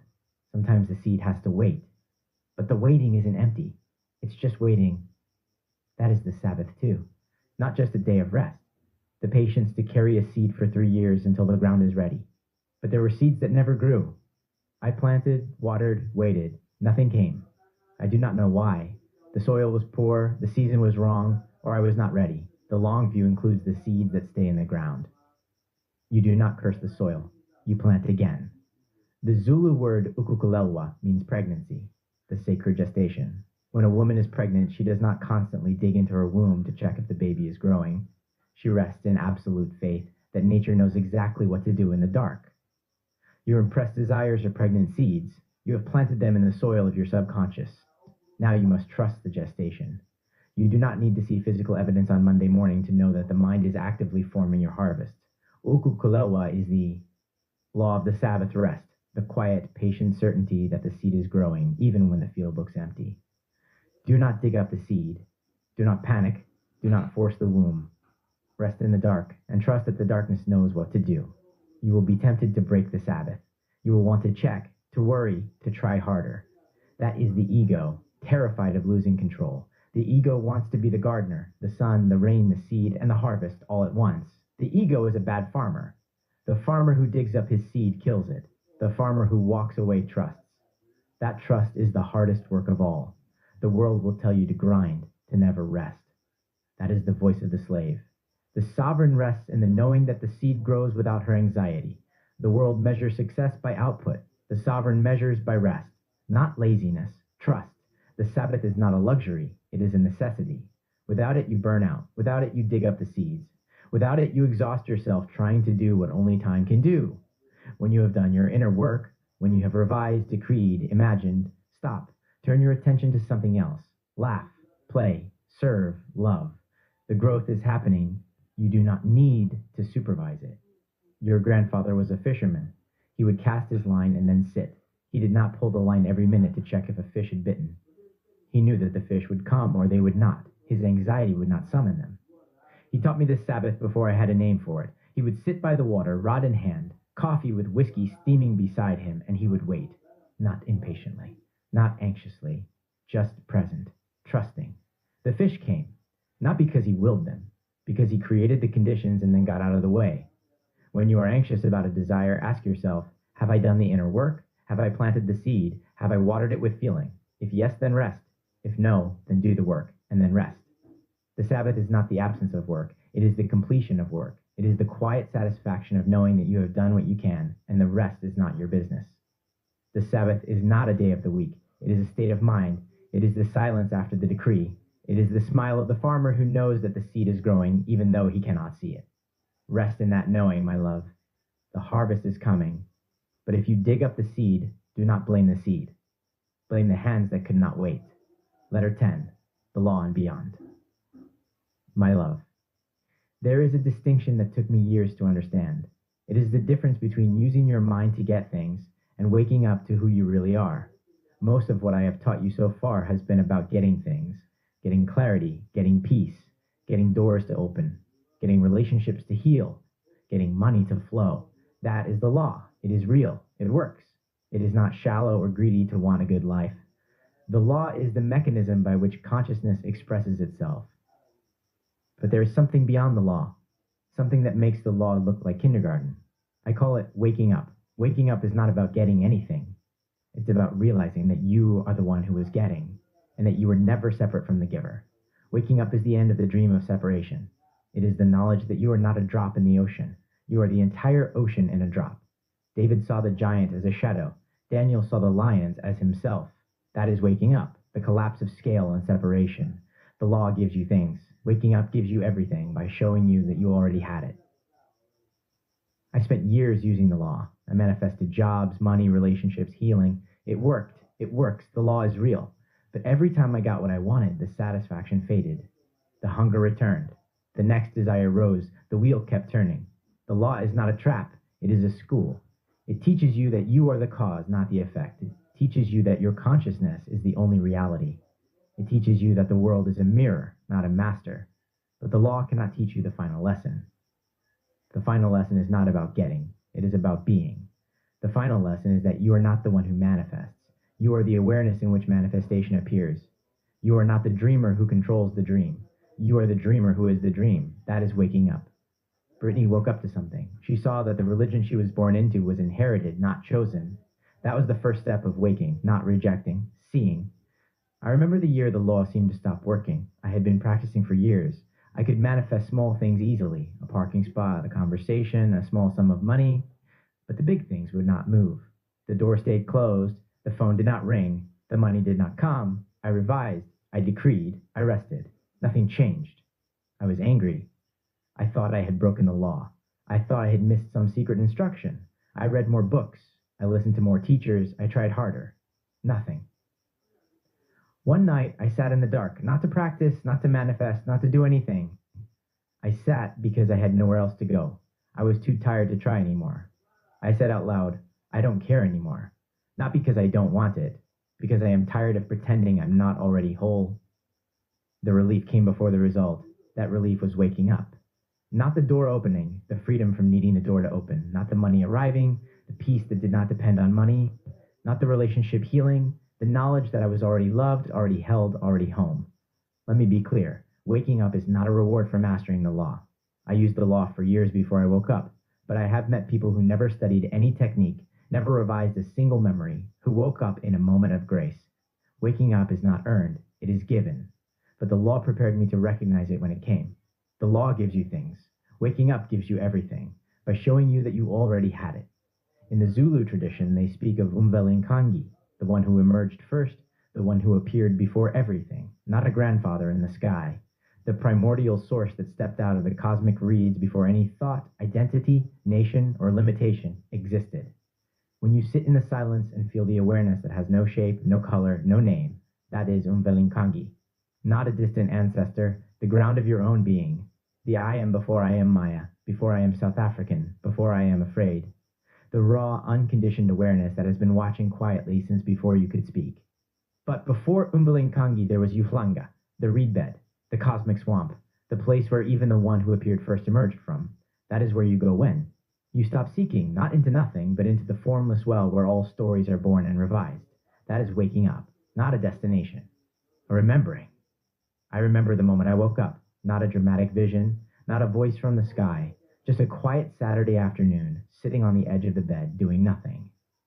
I was not meditating. I was not praying. I was just sitting, breathing, not trying to achieve anything, not trying to feel anything, not trying to be anything. And in that sitting, something shifted, not in the room, in me. I realized the one who'd been seeking all these years was not the real me. The real me was the one who had been watching the seeker. The real me had never been lost. It had just been pretending to be lost for the joy of the game. I laughed, not a loud laugh, a quiet laugh, the laugh of someone who has been looking for their glasses while wearing them. That is waking up, not a destination, a homecoming. Waking up did not erase my wounds. I still carry the mother of my children in my chest like a stone. But the stone is different now. I know it is not who I am. It is something I am carrying. The carrying is lighter because I know the difference. You will have your own moment, my love. It may not look like mine. It may come in a church, a mosque, a drum circle, or a quiet room with no windows. But it will come. Because waking up is not something you achieve. It is something you stop running from. When it comes, you will laugh, not at the world, at yourself, at the beautiful absurdity of seeking what you never lost. And in that laugh, you will be free. Not free to get more things. Free to stop needing things. Free to rest in the knowledge that you are already home. But now you are awake. And the world is still asleep. The taxi rank is still loud. The economy still shifts. The people you love still forget who they are. What do you do with that? Waking up is not a place to stay. It is a door to walk back through. Let us walk. With love, Dad. Letter 11, the crown that opens. My love, the Western scriptures speak of a hill called Golgotha, the place of the skull. They say a man was crucified there 2,000 years ago. I used to think that story was about a place far away, a time long past, a man who was different from me. I was wrong. Not about the man, about the geography.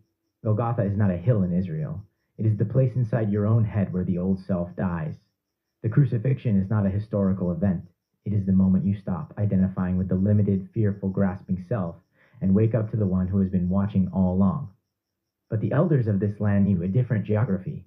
They called it Ukhakhayi, the crown of the head, the place where the spirit enters the body, not where it dies. When a baby is born, that spot is soft, open, still connected to the unseen world. As the child grows, it closes, not fully, but enough to live in the physical, enough to forget. Then, one day, the ancestors decide you are ready. Or the spirit decides, or the season shifts, and that closed gateway begins to open again. You feel it, pressure at the crown, a tingling, a heat that does not come from fever, an electricity that moves down through your neck, your spine, your chest. The healers call it ukuvuka kwedlozi, the waking of the ancestral spirit within. That is not a metaphor. That is a physical fact. The body knows when it is being called. Turns out all my childhood fantasy stories be true. Moses was tending sheep in the desert always blew my mind because he saw a bush that burned but was not consumed. He turned aside to look. A voice said, "Do not come any closer. Take off your sandals, for the place where you are standing is holy ground." He hid his face. He did not understand. But I understand now. The holy ground was not the dirt. It was his own skull, Ukhakhayi, opening. The burning bush was the I am, the awareness that is aware of itself, burning with life but never consumed. And the voice said, "I am that I am, not I am the God of Abraham, just I am." Moses stood on his own crown, that is why the ground was holy. I learned this in a season when everything fell apart. The business failed, the money ran out, the relationship ended, the friends scattered. I sat in a small room in Olifantsfontein, the window open, the sound of taxis in the distance, and I felt the old self, the one who had been struggling, striving, seeking, simply Stop. But the stillness did not come immediately. For weeks, the whirlwind raged. I would sit in the dark, feel nothing, get up, go back to work. The old self did not die quietly. It clawed at the door. I had to sit through the clawing. I thought of your mother sometimes in that room, the woman I could not save. She was part of the old self, too, the part that believed I could fix everything. Letting that belief die was harder than losing the business. That pressure I felt in Braamfontein, that was Ukhakhayi opening. Melvin once told me something I've never forgotten. This was years ago, before the business, before everything. We were walking, the way we did sometimes when we needed to think. You know what I notice about you? He said. I waited. You think your job is to hold everyone else together, but you never let anyone hold you. I laughed it off. That's what I do, deflect with humor, with a shrug, with anything that keeps the moment from getting too real. I'm fine, I said. I don't need holding. He stopped walking, turned to face me, looked at me the way he looks at problems he's about to solve, that slow, deliberate focus that always made me nervous. That's not strength, he said. That's a wall. I thought about that conversation for weeks, months. I'm still thinking about it, because he was right. I built a whole identity around being the one who holds, the one who doesn't break, the one everyone can lean on, the one who stays steady when everything else is falling apart. But a tree that never bends, that's the first one to snap in the wind. A trunk that's all rigid, no give, that's not strength. That's brittleness. That conversation was the crack. The wall he named became the place where the old self began to die. Not because I chose to die, because I could not keep standing. I did not plan the collapse. I did not work for it. I was just too tired to keep pretending. And in that stopping, I felt something rise. Not a thought, not a feeling, a presence. The awareness that had been watching the struggle all along, quietly, patiently, waiting for me to stop fighting so I could hear it. That was my Ukhakhayi opening. That was my waking. The old self did not die in a dramatic blaze. It just dissolved, like mist in the morning sun. And what remained was not nothing. It was everything. But here is what I learned only later.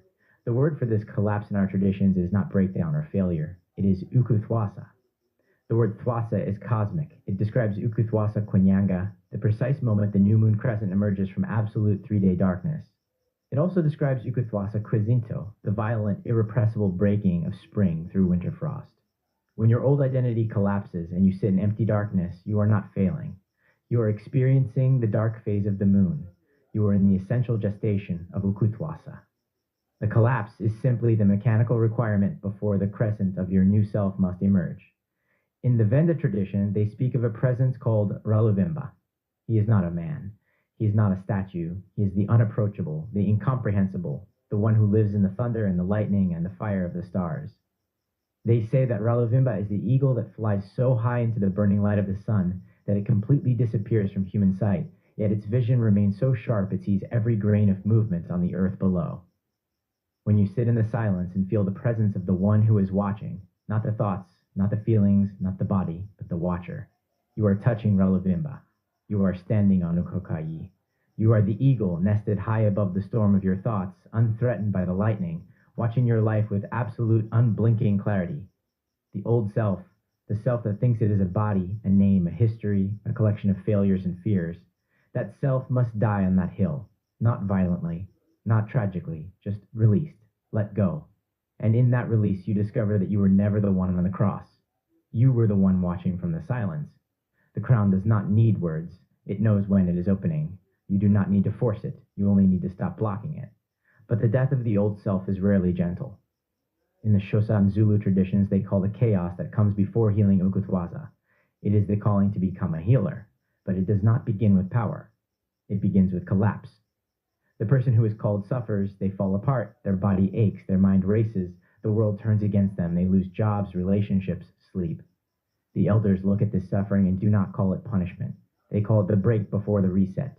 You will have your own Ukuthwasa, not as a punishment, as an initiation. There will be a season when everything falls apart, the job disappears, the friendship fractures, the dream you built your life around turns to dust. You will be tempted to call this failure, to believe you missed the mark, to curse the law that promised you manifestation but delivered only loss. This is not failure. This is the breaking of the old vessel. The old self cannot hold the new wine, so it cracks. And in the cracking, you are forced to let go, not of the dream, but of the small self who was clutching it. Do not run from the crack. Do not rush to glue the vessel back together. Sit in the silence of the broken pieces. Let the unseen world rebuild you. That is Ukuthula. That is the crown opening. That is the place where the spirit enters. Think of the traditional drum, ingoma. To make it speak, an animal hide must be bound to wood and pulled tight, stretched to an agonizing, near-breaking point of structural tension. If the skin is loose and comfortable, the drum is mute. When life stretches you until you feel your seams are about to split, do not pray for the tension to stop. You are not being punished. You are being tuned. Your soul is an ingoma. The source is tightening the skin across your skull and your heart so that when the formless breath finally strikes you, you can play the song you were built to deliver. The Zulu call the chaos of the world Isithunzi, the whirlwind of collective fear. The news screams, social media rages. The neighbor panics about interest rates. The cousin whispers about job loss. This is the whirlwind, trying to drag your mind into its orbit. You cannot fight a whirlwind with your fists. You cannot match its volume. You must step completely out of its spin into the still center of Raluvimba, the high, unshakable awareness that watches the whirlwind without being moved. Do not try to fix the country's panic. Do not argue with the screaming headlines. Protect your own coordinates. Isithunzi will pass, as all storms do, but you must refuse to enter the storm. That is the practice of the sovereign not controlling the wind, but refusing to be uprooted by it. I remember the night my own Ukuthula began. I was 30-something. The business had failed. The money was gone. The friends had scattered. The phone did not ring. I sat in the dark, and the whirlwind howled inside my head. You are a failure. You have wasted your life. You will never recover. This is who you are. The voice was loud. The evidence was strong. The whirlwind was convincing. But somewhere, in the center of the storm, there was a stillness, a quiet point that the wind could not reach. I did not create that stillness. I simply noticed it. It had always been there. That stillness was Raluvimba. That was Ukhakhayi opening. That was the place where the old self was being crucified, not by nails, but by surrender. And the one watching the crucifixion was not the victim. The one watching was the resurrection. One day this body will return to the soil. That is not a tragedy. That is the final opening. The crown will not close. It will simply return to where it came.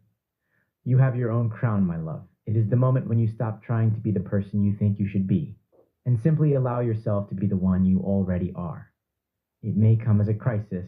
It may come as a quiet surrender. It may come as a sudden glimpse in the middle of an ordinary day, but it will come, because Ukhakhayi is not a place you visit. It is the place you live. The only question is whether you will notice it opening. The rabbi who died on Golgotha did not die for your sins. He died to show you that death is not real, that the self you think you are can be laid down, and the self you truly are can rise. That is the pattern. That is the promise. That is the inheritance of every human being who has ever lived. But the elders of this land knew it before the rabbi. They knew that the skull is not a tomb, it is a crown, and the crown opens when you stop fighting and start listening. The old thought dies, the new thought rises, the old fear dies, the new courage rises, the old identity dies, the new awareness rises. That is Ukuthula. That is the crown opening. That is the place where the spirit enters, and where one day it returns. The crown does not need words. It knows when it is opening. Yours is opening now. Can you feel it? With love, Dad. Letter 12, the 3-day silence. My love. In the old story, after the death on the hill, there is a silence. 3 days. No preaching, no teaching, no miracles, just the quiet of the tomb. The world thought it was over. The followers scattered. The enemies celebrated. The silence felt like defeat. But the silence was not empty. It was full of the gestation of the new, full of the quiet work that cannot be rushed, full of the transformation that happens when no one is watching. You have your own 3-day silences, times when nothing seems to happen, when the prayers feel unanswered, when the door stays closed, when the drum falls silent. In those times, you will be tempted to panic, to try harder, to force the door. Do not. The silence is not a punishment. It is a womb. Something is being formed in you that cannot be rushed. The old self is not just dead. It is being transformed into something new, and transformation takes time. In the Northern Cape, the San people have a practice called Kia. It is a trance dance. They gather around a fire. The women clap. The men dance. The rhythm builds. The energy rises. They are not dancing for entertainment. They are dancing to shift their consciousness, to enter the state where the spirit can heal, where the sick can be made well, where the rain can be called. Kia is not a technique. It is a surrender. The dancer does not force the trance. She dances until the trance takes her. She lets go. But the sand understands something that the noise of the world has forgotten. The trance, Kia, is not achieved by will, it is allowed, and its engine is numb, a latent dormant spiritual fire stored in the pit of the stomach and the base of the spine. Cold, still, waiting. The intense, rhythmic clapping of the women and the pacing of the dancers are designed to heat the Om. Once it boils, it rushes up the spine to the brain, fracturing the illusion of physical limitation and triggering the explosion of Kia, transcendence. That is what your decree is meant to do, not stay in your throat. Drop into your belly, boil, rise, crack the crown. When you surrender completely, the Enum boils and you enter the tomb that is not a grave. That is the 3-day silence. You do not force the resurrection. You rest in the tomb. You trust that the silence is doing its work. When you have set your intention, revised your memory, spoken your decree, you must enter the Kia of trust. You must dance until the trance takes you. You must let go. I learned this from a seed, a small, hard, brown seed that looked like nothing. I planted it. I watered it. I waited. For days, nothing. For weeks, nothing. The soil looked empty. The seed looked dead. But under the soil, invisible, the seed was cracking open. Roots were reaching down. A shoot was reaching up. The most important work was happening in the dark, where no one could see. That is the 3-day silence. The work is happening. You just cannot see it yet. The seed does not panic. It does not dig itself up to check on its progress. It rests in the dark and trusts the process. Your grandmother was ready. Ready to rest, ready to let go, ready to stop fighting. The cancer had taken everything. Her hair, her energy, the softness of her body. She was tired in a way that sleep couldn't fix. I could see it in her eyes. The way she'd look out the window sometimes, not at anything in particular, just looking. Like she was already halfway somewhere else. But the world, her children, her family, the ones who needed her, wasn't ready for her to leave. Your Aunt Samantha was still in school. I was still figuring out who I was.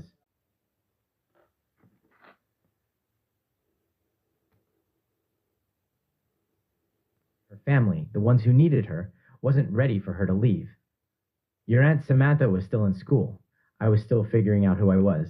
There were still plates to set, meals to cook, spaces to hold. So she stayed.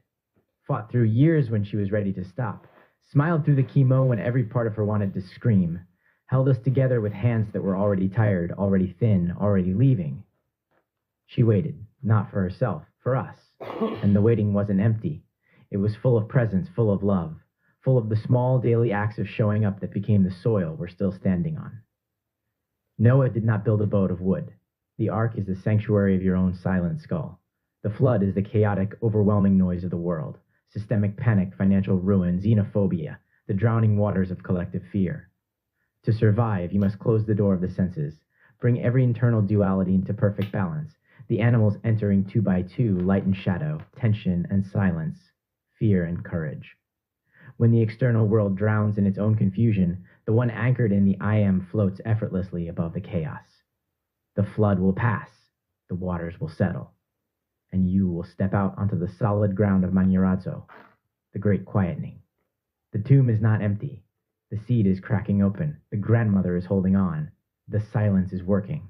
Do not dig it up. When I invite you into the 3-day silence, I am not asking you to make your mind blank. The Zulu call true stillness Ukuthula, not the absence of noise, but the dense, heavy settling of your soul after it has dropped its burdens. The dust after the storm is not light. It is heavy with rest. The tomb is not empty. It is full of settled weight. Sit, close your eyes, take 3 breaths. Do not chase thoughts. Do not push them away. Let them settle on their own, like dust after a storm. Feel the weight of your own stillness. That weight is Ukuthula. You do not create it. You stop blocking it. You must learn to rest in the dark. Not because the dark is comfortable, because the dark is where the resurrection happens. But I must tell you, there have been silences that did not break. I rested in the tomb and nothing rose. I do not know why. Some tombs stay closed. The long view includes those too. You do not curse the stone. You plant a seed somewhere else. There were silences where I thought of your mother, the silence after the fight, the silence of the empty house. Those silences were not wombs, they were graves. I had to learn the difference. A womb is dark but alive. A grave is dark and still. The 3-day silence is a womb, not a grave. But you do not always know which one you are in until something rises. There will be gatekeepers, people with titles, budgets, signatures. They will tell you no. They will tell you that you are not qualified, not ready, not enough. Do not fight them. They are not the authority. They are actors playing a role that you have assigned them. I learned this from a corporate deal that should have failed. The man at the top had every reason to reject me. I had no credentials, no track record, no leverage. But I had read the law. I sat in the silence and I revised him. I sat in the dark. I imagined his voice on the phone, not saying no, but asking when I could start. I looped that scene until the feeling of relief was stronger than the feeling of fear. When we met, he did not ask for my credentials. He asked when I could start. That is not manipulation. That is alignment. Authority is not a title. It is a state of consciousness. And no one can hold that state against you unless you give them permission to be the authority. The Zulu word Isithunzi, the shadow of presence, is not something you demand. It is something you radiate. When you have sat in the 3-day silence, when you have let the old self die, when you have risen into the awareness of the I am, your Isithunzi fills the room before you open your mouth. Gatekeepers do not respond to your resume. They respond to your Isithunzi. If your internal concept is small, your shadow is thin, and the world will ignore you. If you assume your sovereignty in secret, if you sit in the dark and claim the full weight of your I am, then Isithunzi will compel their obedience. You will not need to ask for permission. You will be the permission. Your grandmother spent her last 3 days in a hospital bed. Her body was weak. Her voice was quiet. The machines beeped. The nurses came and went. To the world, it looked like an ending. To her, it was a beginning. She did not fight the silence. She rested in it. She trusted that the work of her life was complete, and the work of her death was not hers to direct. When she passed, I did not mourn a death. I celebrated a resurrection.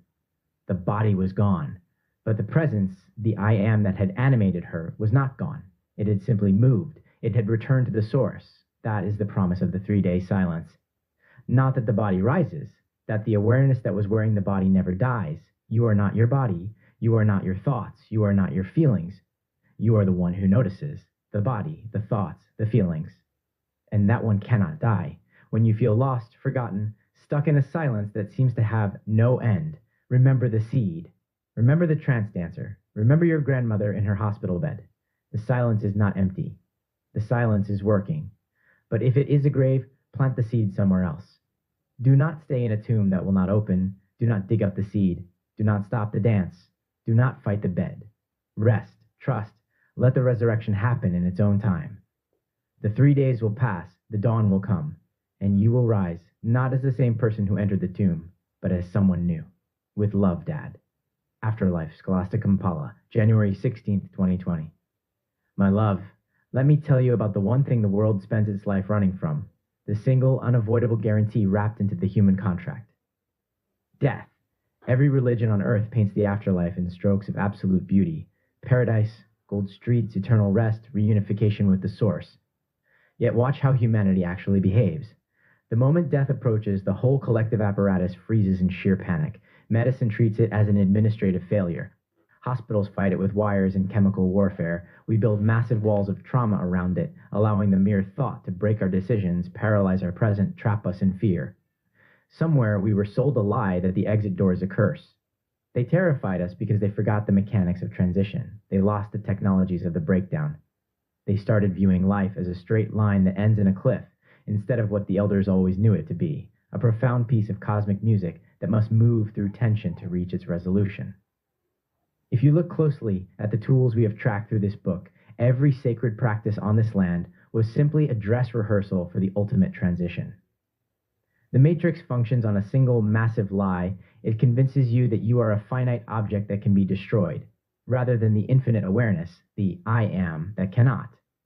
Once you believe you are just a fragile body running out of time, you become hyper-vulnerable. You enter the endless cycle of chasing, wanting, consuming.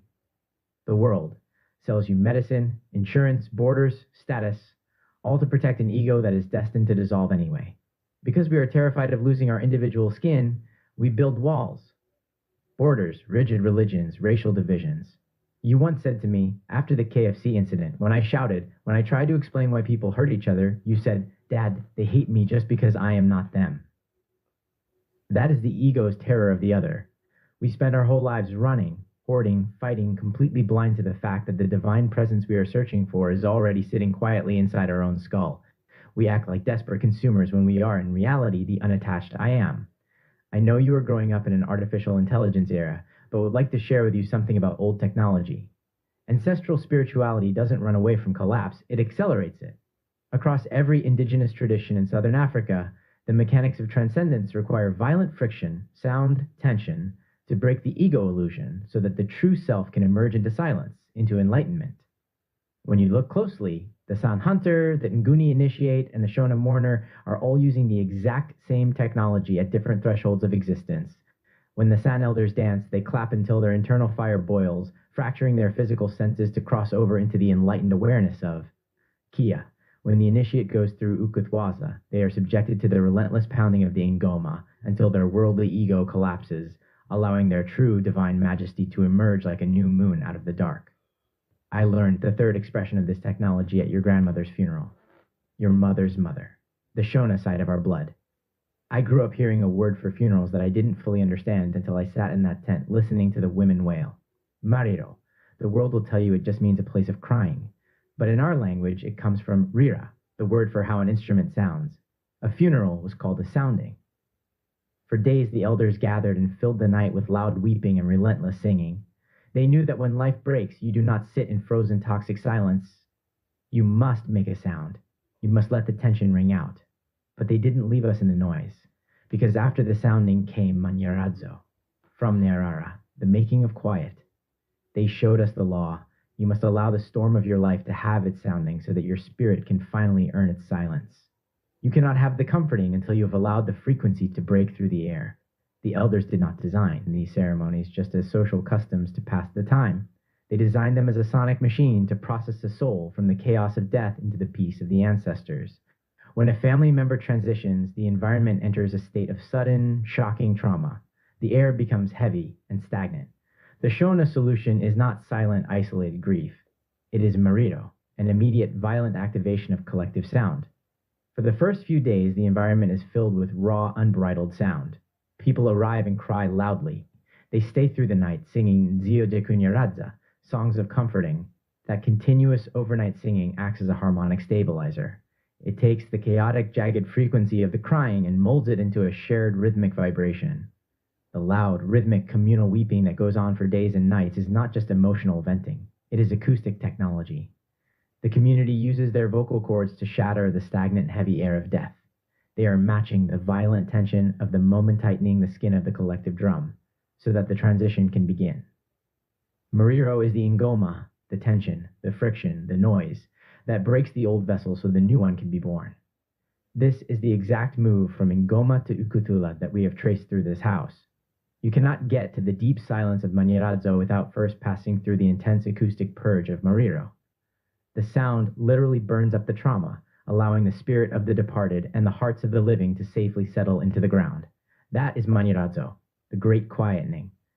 Something happened while I was writing this. Sunday afternoon, Britney called me, ecstatic. She told me she had convinced her mother to go to a Catholic church, and her mother enjoyed it. She felt closer to her grandmother. I sat with that call for a long time, a daughter helping a mother find a pew. A grandmother felt in the incense and the hymn. That is Manyaradzo too, the quietening that comes when the living make sound together, across differences of map and building. You do not need to be Shona to sound. You do not need to be Catholic to be quietened. You just need to show up, open your throat, and let the vibration do its work. What humankind calls death is nothing more than the final transition from the noisy, fragmented throat vibrations of this earthly life into the deep, subterranean, eternal hum of the ancestors.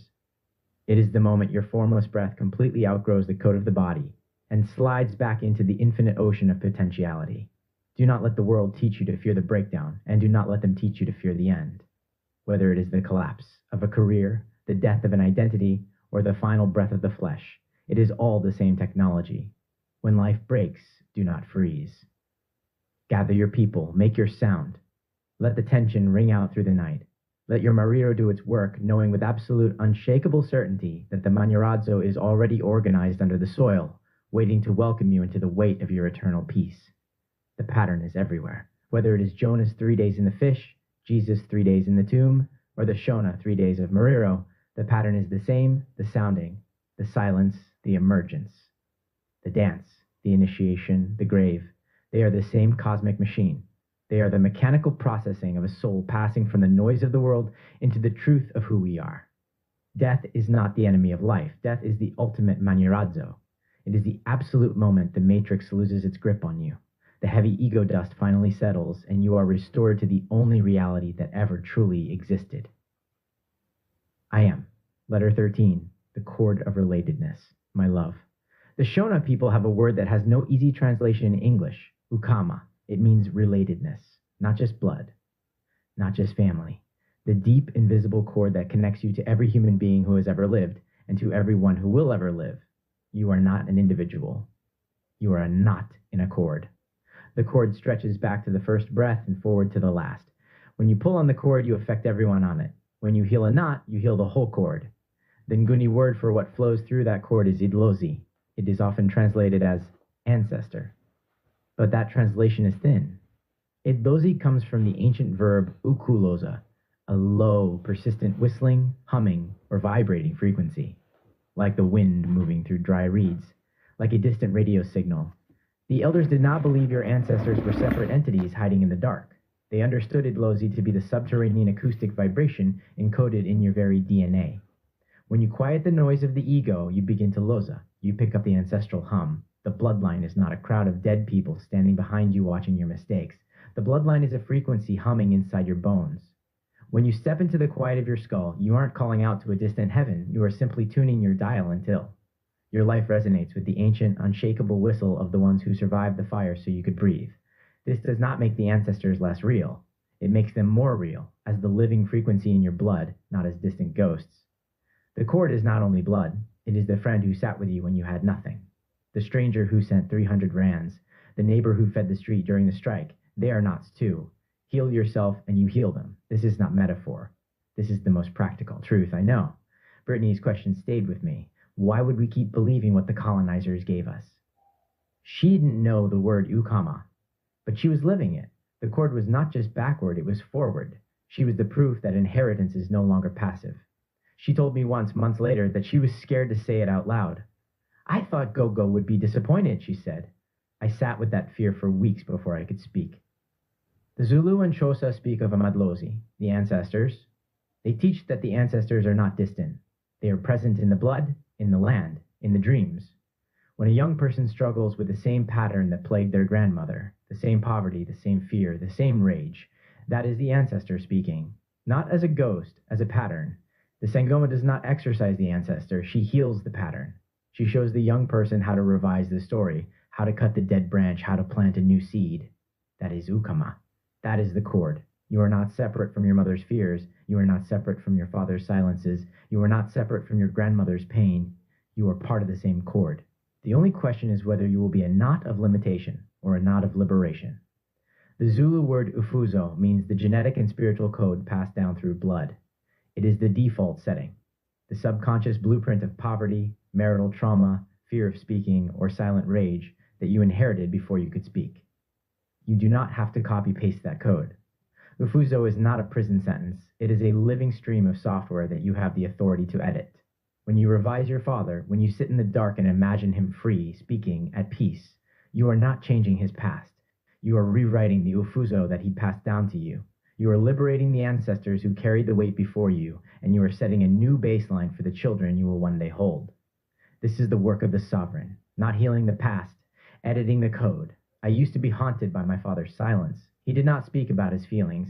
He did not say, I love you. He showed up, he provided, he sat by the water, but he did not speak. I carried that silence. I became a man who struggled to speak, who hid his heart, who waited for others to make the first move.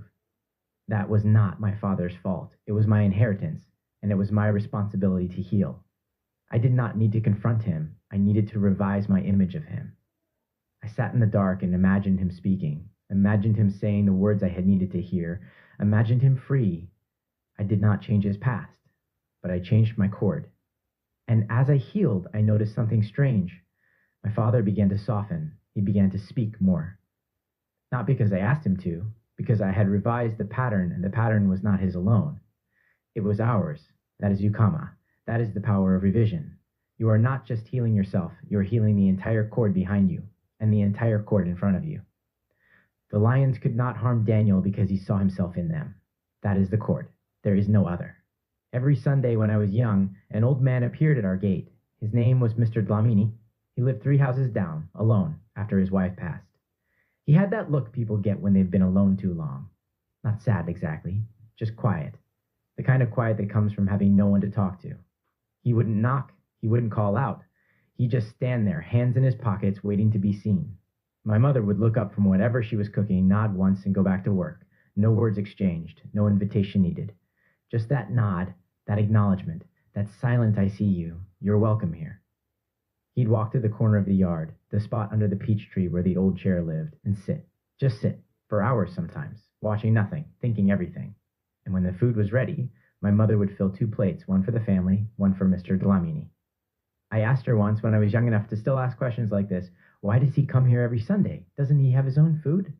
She didn't answer right away. She just kept stirring the pot the way she did when she was thinking. The spoon moved slow and steady, round and round, like it was helping her find the words. Finally, she said, he has food, he doesn't have people. That stayed with me. Not as a lesson. I was too young for lessons. Just as a fact. A truth about the world I hadn't known before. Years later, after she passed, I thought about Mr. Dlamini, about all the Sundays he sat under that peach tree, about all the plates my mother sent out that were never extra. She wasn't feeding him. Not really. The food was just the excuse. What she was giving him was harder to find, harder to give, harder to name. She was giving him a place to belong. That is the cord, not charity, recognition. I am a visitor in this land. My passport says I belong somewhere else, a piece of paper, a map drawn by people who never asked my permission. That map tells the world this man is not from here, but you were born here. Your mother is a Mokoena of the Free State Sotho, rooted in this soil for generations. The ancestors of this land run in her blood. And because you are her daughter, you belong here in a way I never can, not by paper, but by bone. And yet, here I am, your father, holding you. Worrying about your school choices, that is the cord, Ukama. The ancestors do not ask for documents. The foreigner is a knot on the same cord. The border is a thought, and thoughts can be revised. Aunt Lynette taught me the same lesson in a different way. When I was at boarding school, she'd tell my mother, "Don't come this month, I'll handle it." And she would, show up with groceries, stock me up, leave my pockets a little heavier, all out of her own pocket, never said a word about it, just showed up. I remember one school holiday I was visiting her in the city. A vendor walked into the yard selling peanut butter. She'd already bought me 1 jar, my usual monthly supply. But when I saw that second jar, something in me wanted it. I didn't say a word, but she looked at me. She saw it. Peanut butter was expensive at that time. She hesitated at the price. But she bought 2 jars from me that day. Never said a word about it, just showed up. That was her. Even before my mother passed, Lynette was already carrying the torch. When my sister Samantha was in her 2nd year of university, it was Lynette who made sure she finished. Showed up with groceries, with money, with whatever was needed, the way our mother would have done. Samantha graduated, not because our mother finished the race alone, because she started it and someone else carried it forward. Lynette never announced what she did. She never asked for credit. She just did what needed doing. That is the cord. Not credit, stewardship. The cord is not kept alive by speeches or ceremonies. It is kept alive by people who show up, who nod, who fill a plate that was never extra, who buy the 2nd jar without being asked. But here is the moment of doubt. I sat in the dark to revise my father, but the image would not hold. Fear rose. You cannot heal him. The cord is too tangled. The silence is too old. You are not enough. I almost stopped. I almost got up. I almost went back to the old story, the story that said I was stuck with the silence, that I would carry it to my grave, that my children would carry it after me. But then I realized healing is not erasure. It is not making the past perfect. It is cutting the knot so that the cord can move freely. I did not need to make my father perfect. I needed to stop being strangled by his silence. That is the work. Not perfection, freedom. There is a knot I have not cut. Your mother. The cord between us is tangled. I have tried to revise it. The image does not hold. I carry her with me, not as a burden, but as a question I have not answered. Maybe the long view is not cutting every knot. Maybe it is learning to carry the ones that stay tangled. The cord stretches forward too, the daughters unborn. The children your children will hold. You are not just healing the past. You are setting the code for the future. Your children will inherit your patterns, not just your genes, your fears, your assumptions, your ways of seeing the world. That is the weight of Ukama. It is not a curse, it is a responsibility. You can pass on the old knots, the poverty, the fear, the silence, the rage, or you can revise them. You can cut the dead branches. You can plant new seeds. When you heal a pattern in yourself, you are not just freeing yourself, you are freeing your daughters. You are freeing your granddaughters. You are freeing everyone who comes after you. That is the long view, my love. Not what you get, what you leave. I think about the mattress in the shack, the cold concrete floor, the four brothers breathing in the dark. That was a chord. We were knotted together by poverty, by struggle, by the silence of our father and the sacrifice of our mother. We could have let those knots tighten. We could have passed them on to our children, the fear, the scarcity, the hopelessness. But we did not. We revised. We healed. We chose to be a different kind of knot, not because we were strong, because we had the tools, because we knew that the cord could be rewoven. You have the tools now, my love. You can look at the patterns you inherited, the ones that have held you back, the ones that have hurt you, and you can revise them, not by pretending they never happened, by seeing them differently, by feeling them differently, by becoming a different knot. The ancestors are not watching you. They are in you, waiting for you to heal them. The hum is there. You just have to learn to listen. What knot are you still carrying that you were meant to cut? Not someday, now. That is Ukama. That is the cord. That is the work. With love, Dad. Letter 14, The Long Walk. My love, you were born on 18 July, the same day Nelson Mandela entered the world. I used to think that was a coincidence. A nice fact. Something to mention at birthday parties. Now I know it is a teaching. Mandela spent 27 years in a cell. The world called it imprisonment. He called it preparation. He did not wait for freedom. He assumed it. Not in a passive, wishful way, in an active, disciplined way. He walked out of that cell not as a bitter man, but as a man who had already imagined the new South Africa into being. He did not wait for the guards to change. He changed himself. And the guards, the walls, the system, they had no choice but to follow. That is the law. Not magic, not hope, the absolute, unshakable conviction that the thing you desire is already done, and the refusal to let the evidence of the senses persuade you otherwise. But let me be clear, the law does not say you can revise apartheid by sitting in the dark.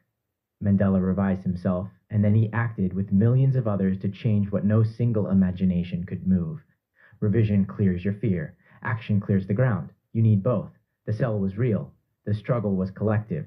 Your inner work prepares you to join that struggle without being destroyed by it. Mandela did not look at the cell and say, "This is my reality."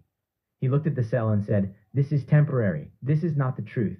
The truth is the free South Africa that I am already living in my imagination." That is the long walk, not the walk from the cell to the presidency, the walk from fear to assumption, from victim to creator, from waiting to being. In the Sotho and Tswana traditions, they speak of seriti. It is the weight of your presence, the shadow you cast before you enter a room, the invisible mask that makes people listen when you speak. Mandela's seriti was immense, not because he was tall or loud or wealthy, because he had done the inner work. He had walked the long walk inside his own mind, and when he stepped out of that cell, his seriti filled the room before he said a word. But let me be precise, my love, because these words are not interchangeable. Izidima is the seed, the unalterable divine mass assigned to your soul by Umvelinkangi before you drew breath. It cannot be increased or decreased. It can only be hidden or remembered. Isithunzi is the shadow that Izidima casts. It is your radiated shield, your authority, the reason a room goes quiet when you enter. When guilt or fear thins your Isithunzi, you become vulnerable. When you remember your Isidima, your Isithunzi expands without effort. Seriti is the kinetic field, the active, interactive force through which you shape your environment. Isidima is the weight.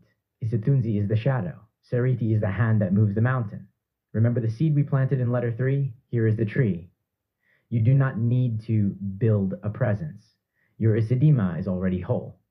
When you drop your desires into your sovereign heart, your Isithunzi naturally expands and your Seriti reorganizes the outer world without physical strain. That is the long walk. Not the walk to a title or a bank balance, the walk to the unshakable knowledge that you are enough. I was always fascinated by the impossible in the scriptures because I also wanted to walk on water. Wouldn't that be nice? So when Peter stepped out of the boat onto the water, for a moment he walked. He actually did it. Just like that flicker of awakening when, just for a moment, you feel his presence. Then he saw the wind and the waves, the evidence of the senses, and he began to sink. "Lord, save me," he cried. Jesus reached out his hand and caught him. "You of little faith," he said, "why did you doubt?" That is not about magic. It is about attention. The moment Peter looked at the storm, he sank. The moment he looked at the I am, he walked. Walking the long walk means keeping your eyes on the assumption, not the evidence. The Shona and Venda have a name for a certain kind of prophet, Muporofita. Not a fortune teller who predicts disaster, a seer who looks directly at a broken, sick, impoverished reality and stubbornly refuses to see it. The Muporofita looks through the illness to the original blueprint of health. She looks through the empty bank account to the original blueprint of provision. She does not validate the current appearance. She holds the image of wholeness until the broken reality has no choice but to conform. You are the Muporofita of your own life. When your body is weak, you do not accept weakness. You look through it to the original blueprint of strength. When your heart is broken, you do not worship the break. You look through it to the original blueprint of love. That is true prophecy. Not telling the future, creating it. I have walked my own long walk, not in a prison cell, in a shack, in a warehouse, in a call center, in the dark hours before dawn, writing words I did not know if anyone would ever read. I did not have Mandela's patience. I wanted results now. I wanted the world to recognize me now. I wanted the door to open now. But the door did not open. It stayed closed for years. And in those years, I learned what Mandela learned in his cell. The door does not open because you push harder. It opens because you become the person who belongs on the other side. I did not become a writer by publishing a book. I became a writer by writing, by sitting in the shack night after night, word after word, assuming that the words mattered even when no one was reading them. That was my long walk. And when the door finally opened, when you did the math, when Tekuzwa sent the money, when the schools replied, I was ready. Not because I had pushed, because I had become. You sat at the kitchen table the other day, your laptop open, 3 tabs glowing, 3 school offers. Each one felt like the wrong one when you looked at the others. Your fingers kept moving between them, click, click, click, like you were hoping one of them would suddenly become the obvious answer. Your mother was at the stove, stirring something that smelled like onions and tomatoes. She wasn't saying anything, just stirring, listening. You said, "What if I pick wrong?" Your voice was quiet, not the quiet of not caring, the quiet of caring so much it hurts. The quiet of a question you've been asking yourself at 2 a.m. when the house is still and the weight of the decision sits on your chest like a stone. I didn't answer right away. I was making coffee, watching the water darken, the way it does, slowly at first, then all at once, thinking about all the choices I've made that felt like life sentences and turned out to be just steps.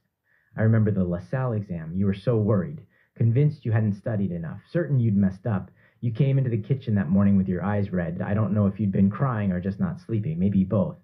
Your hands were shaking slightly as you packed your bag. Your mother didn't even have the money to get you there. I remember her face when she told you.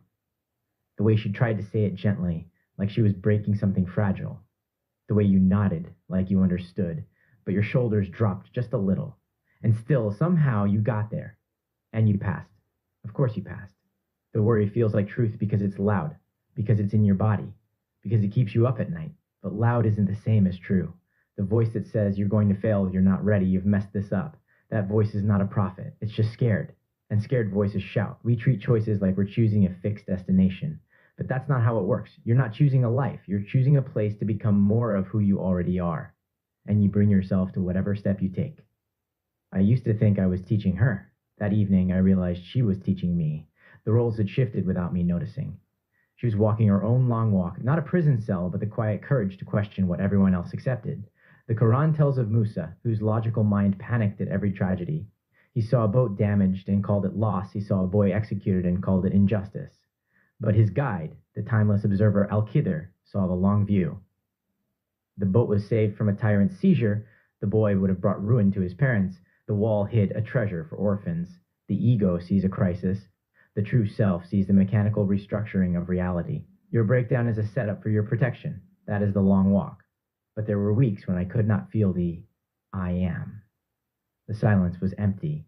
The law felt like a lie. I sat in the dark and nothing happened. I wanted to stop. I wanted to be normal. I wanted to give up on the whole thing. The only thing that kept me walking was the memory of the times the silence had broken before. Not the memory of success, the memory of the moments when, after weeks of nothing, a quiet knowing had risen. Not with a trumpet, but with a whisper. I am still here. I did not walk because I was strong. I walked because stopping would have been a different kind of death. Part of my long walk was learning to walk without your mother. There were days I wanted to turn back, to beg, to fix, to undo. But the long walk is not about turning back. It is about becoming the person who can stand alone. The long walk does not avoid the grave. It walks toward it, knowing that the I am does not stop when the body stops. Mandela walked out of the cell. One day, I will walk out of this body.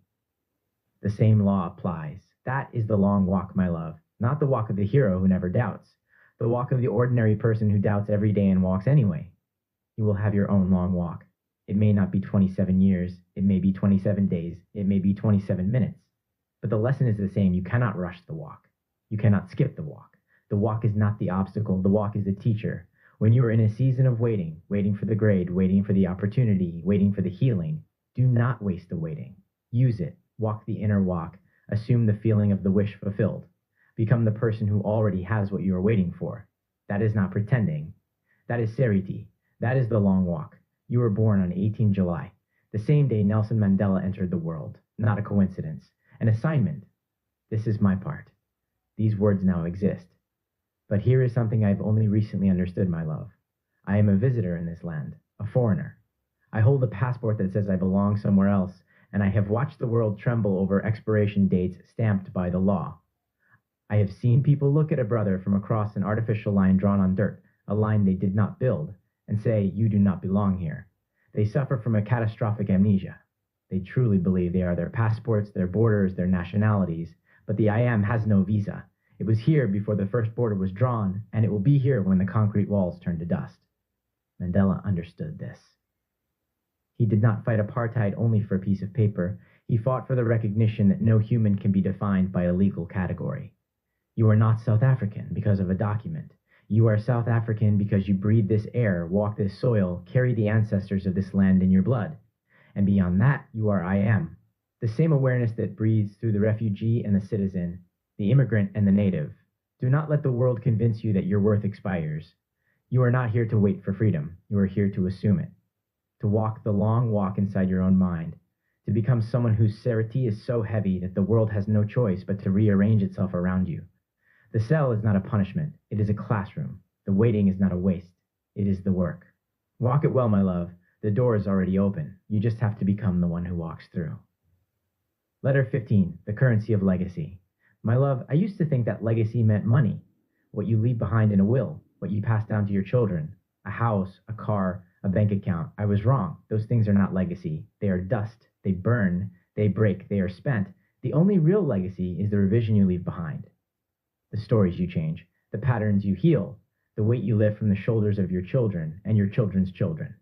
That is the currency of legacy, not money. Freedom. In the Xhosa and Zulu traditions, there is a word for the state of being stuck, blocked, cursed by a pattern you cannot break. They call it isinyama. It is often translated as darkness or bad luck. But it is not a curse from an angry spirit. It is self-condemnation, the unconscious belief that you deserve to suffer, the unexamined assumption that your grandmother's poverty, your mother's fear, your father's silence, these are your inheritance and you cannot escape them. Isinyama is the heaviest weight a human being can carry. And it is not real. It is a story that can be revised. You do not need a sengoma to clear isinyama. You need water. Run a basin. Add salt, the salt of the earth, the salt of tears. Speak your name. Say, I am not the weight I carry. Pour the water over your hands, your face, the crown of your head. Feel the heaviness leave through your feet. The ritual is not magic. It is permission. Permission for the body to release what the mind has already revised. When you revise a story, when you change the image you hold of your mother, your father, your grandmother, you are not changing the past, you are changing the future. You are cutting the cord of isinyama. You are paying the currency of legacy. I inherited isinyama from my father's silence. Not his words, his silence. The assumption that speaking your truth is dangerous. That feelings should be hidden. That vulnerability is weakness. I carried that silence for years. It cost me relationships. It cost me peace. It cost me the ability to say I love you before it was too late. One night, I sat in the dark and I revised him. Not the man he was, the man he could have been. I imagined him speaking. I imagined him laughing. I imagined him free. I did not change his past. I changed my isinyama. The weight lifted, not all at once, slowly, like fog burning off a field. The next time I saw him, I did not confront him. I just noticed something different. He seemed lighter, not because I changed him, because I changed the lens through which I saw him. That is the currency of legacy. Not a house, a healed perception. I wondered sometimes, will she even read these letters? Will she understand? Or will they gather dust like the box of photographs my grandmother never opened? That doubt is also part of the legacy. Not the doubt itself, the willingness to write anyway, to plant seeds even when you are not sure the soil is ready. What do I leave behind about your mother? I leave the honesty that I did not heal that wound. I leave the permission for you to heal it differently. My failure is not your inheritance. My honesty is, one day I will be gone. These letters will remain. But the real legacy is not the paper. It is the revision you carry out in your own blood. Heal what I could not. That is the only inheritance that matters. You will inherit Isithunzi from me. Not because I am bad, because I am human.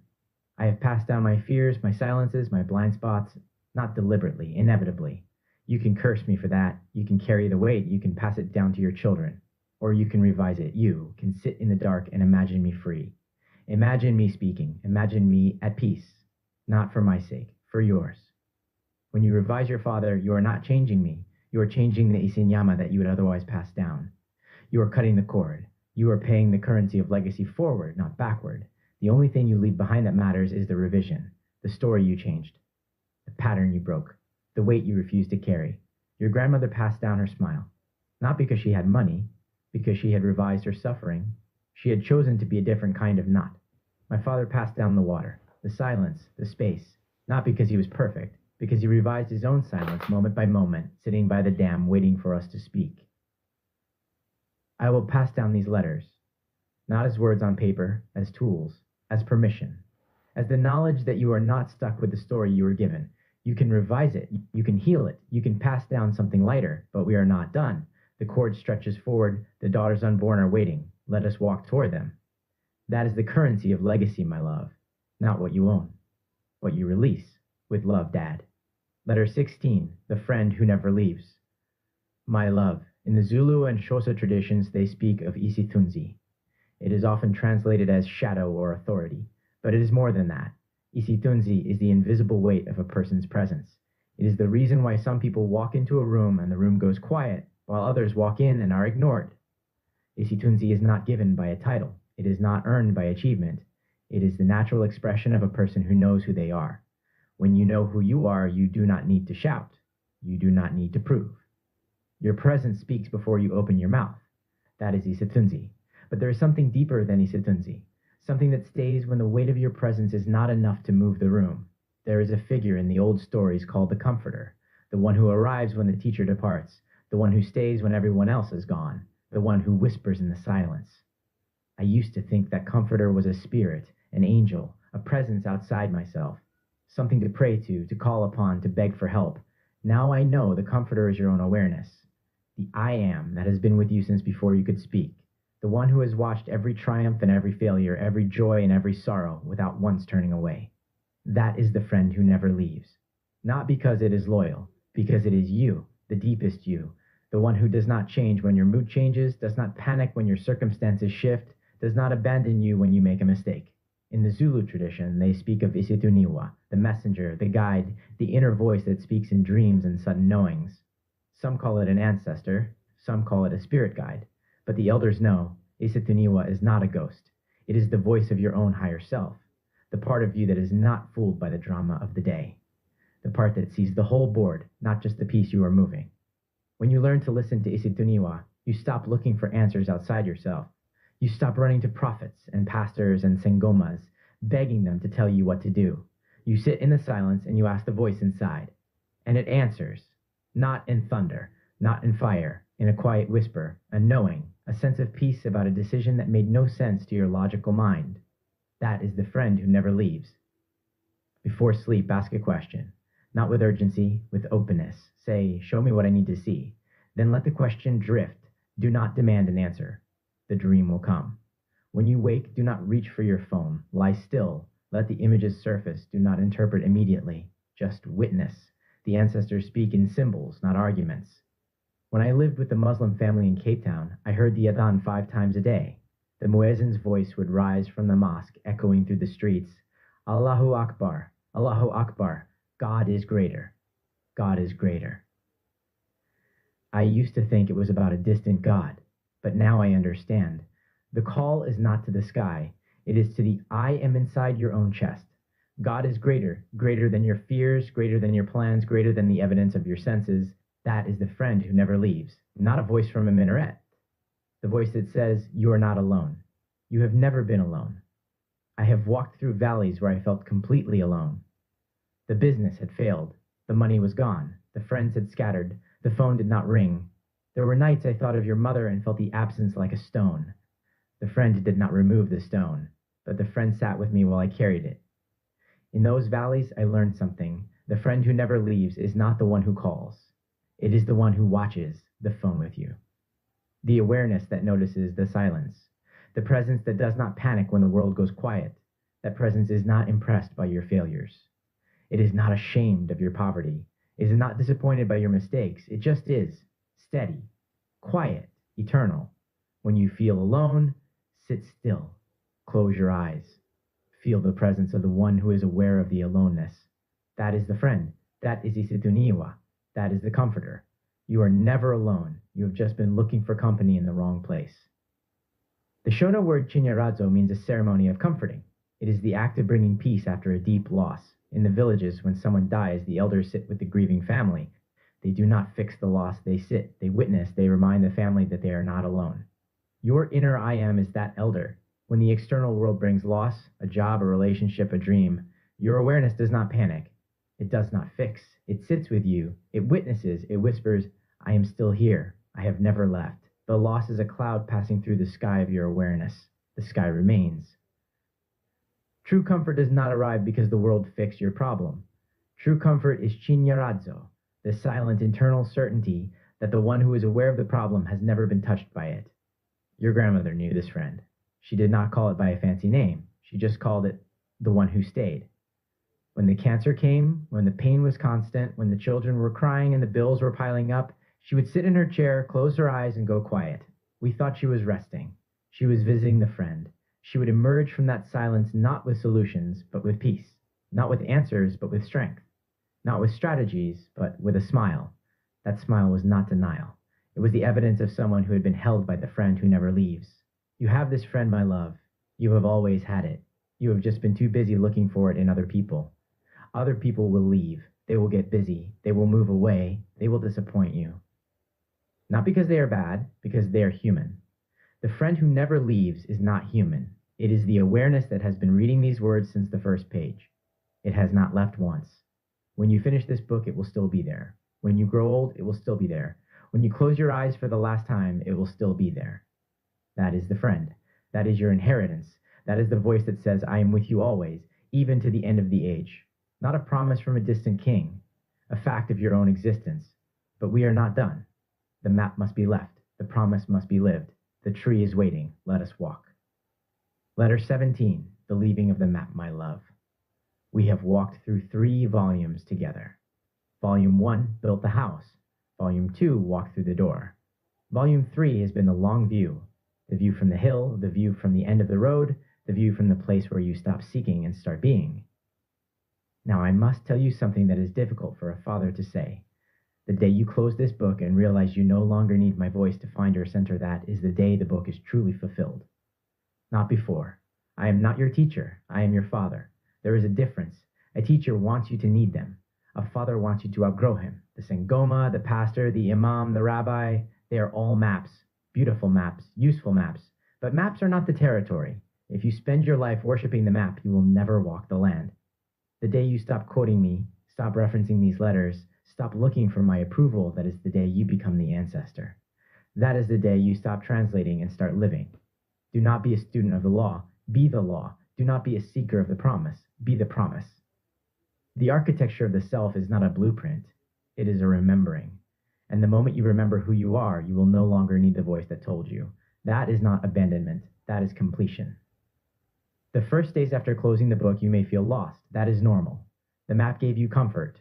The land gives you freedom. The freedom is worth the fear. You will reach for the book and it will not be there. You will hear my voice in your head and wonder if you are doing it right. That is the withdrawal. Sit through it. The other side is silence. The other side is yours. Part of leaving the map is leaving the story of your mother, the one I could not revise. You do not need to carry my version of her. You must find your own. My failure to revise that wound is not your inheritance. My honesty about it is. I learned this from a friend who kept carrying his teacher's books everywhere he went. He quoted the teacher in every conversation. He measured every decision against the teacher's words. One day, the teacher said to him, "You are still carrying my map. Why have you not started walking?" The friend was confused. "But you are my teacher," he said. "I honor you." The teacher shook his head. "You do not honor me by worshiping my map. You honor me by walking the land and drawing your own map for those who come after you. That is what I am asking of you, my love.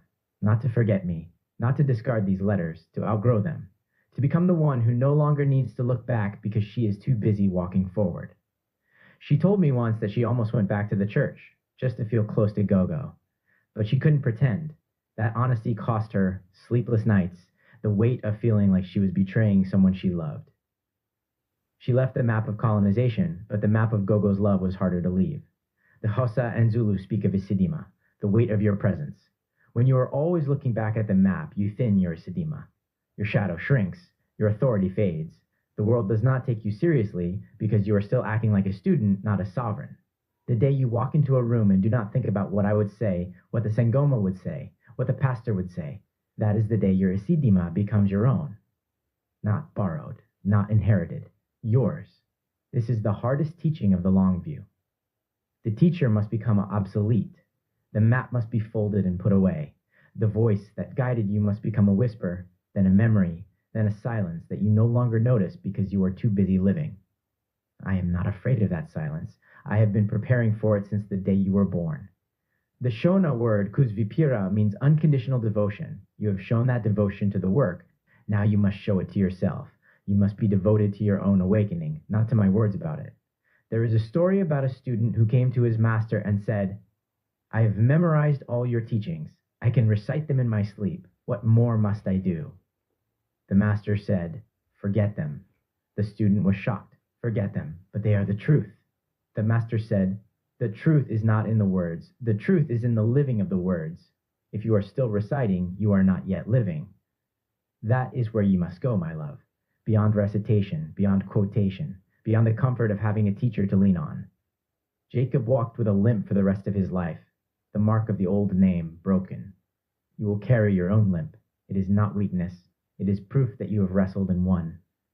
The day you close this book and do not feel the need to open it again, that is the day the book has done its work.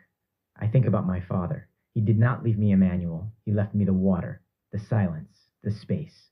He sat by the dam year after year, and he waited. He did not tell me how to live. He lived, and I watched. That is what I have tried to do with these letters. Not to tell you how to live and to write down what I saw. But now you must stop watching me. You must sit by your own water. You must ask your own questions. You must wait for your own answers. The water is the same water. The silence is the same silence.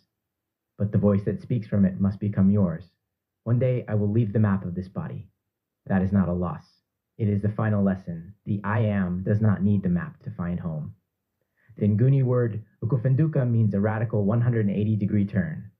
True Ukuphenduka requires no tears, no guilt, no confession. The missionaries stole this word to sell you shame. But ancestrally, the word is completely mechanical and spatial. It means a literal structural pivoting of the physical and mental orientation of the self. You turn your back on the problem. You anchor your eyes on the light of your new reality. You do not look back. If confession helps you, use it. But know that the pivot itself is mechanical. The guilt is not required. You have been looking at my map for a long time. Now it is time to turn, to look away from the map and look at the land. The map is not the territory. The teacher is not the truth. The letter is not the spirit. Close the book, my love. Walk out of the room. The room was never the point. The water is waiting. With love, Dad. Letter 18, Waking Up. My love, you have learned the law. You know how to revise, how to decree, how to rest, how to turn inward. The law is real. It works. It is not shallow or greedy to want a good life. The law is the mechanism by which consciousness expresses itself. But you have also glimpsed something beyond the law, something that makes the law look like kindergarten. I call it waking up. Waking up is not about getting anything. It is about realizing that you are the one who was getting and that you were never separate from the giver. Waking up is the end of the dream of separation. It is the knowledge that you are not a drop in the ocean. You are the entire ocean in a drop, but waking up is not the end. The question is, what do you do with Monday morning? Waking up does not remove the dishes or the deadlines. It changes who is doing them. The Zulu elders have a name for the source that emerged before everything else. Umvelingangi. Not a king on a throne, not a judge with a beard, the one who appeared first. When you sit in the silence and feel the awareness that has no shape, no color, no name, that is Umvelingangi. Not a distant ancestor, the ground of your own being. But before Umvelingangi, there was uHlanga, the reed bed, the cosmic swamp, the place where even the one who appeared first emerged from. That is where you go when you stop seeking, not into nothing, but into the formless well where all stories are born and revised. You have spent years saying, I am Maya.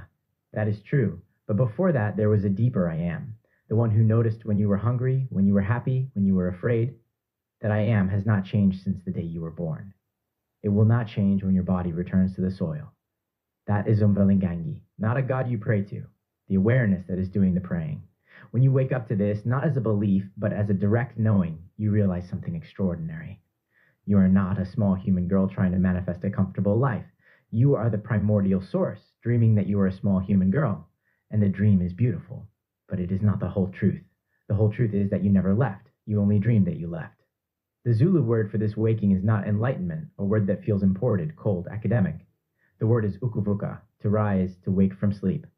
But not just any waking ukuvuka kwedlozi, the waking of the ancestral spirit within. When that happens, you feel it in your crown.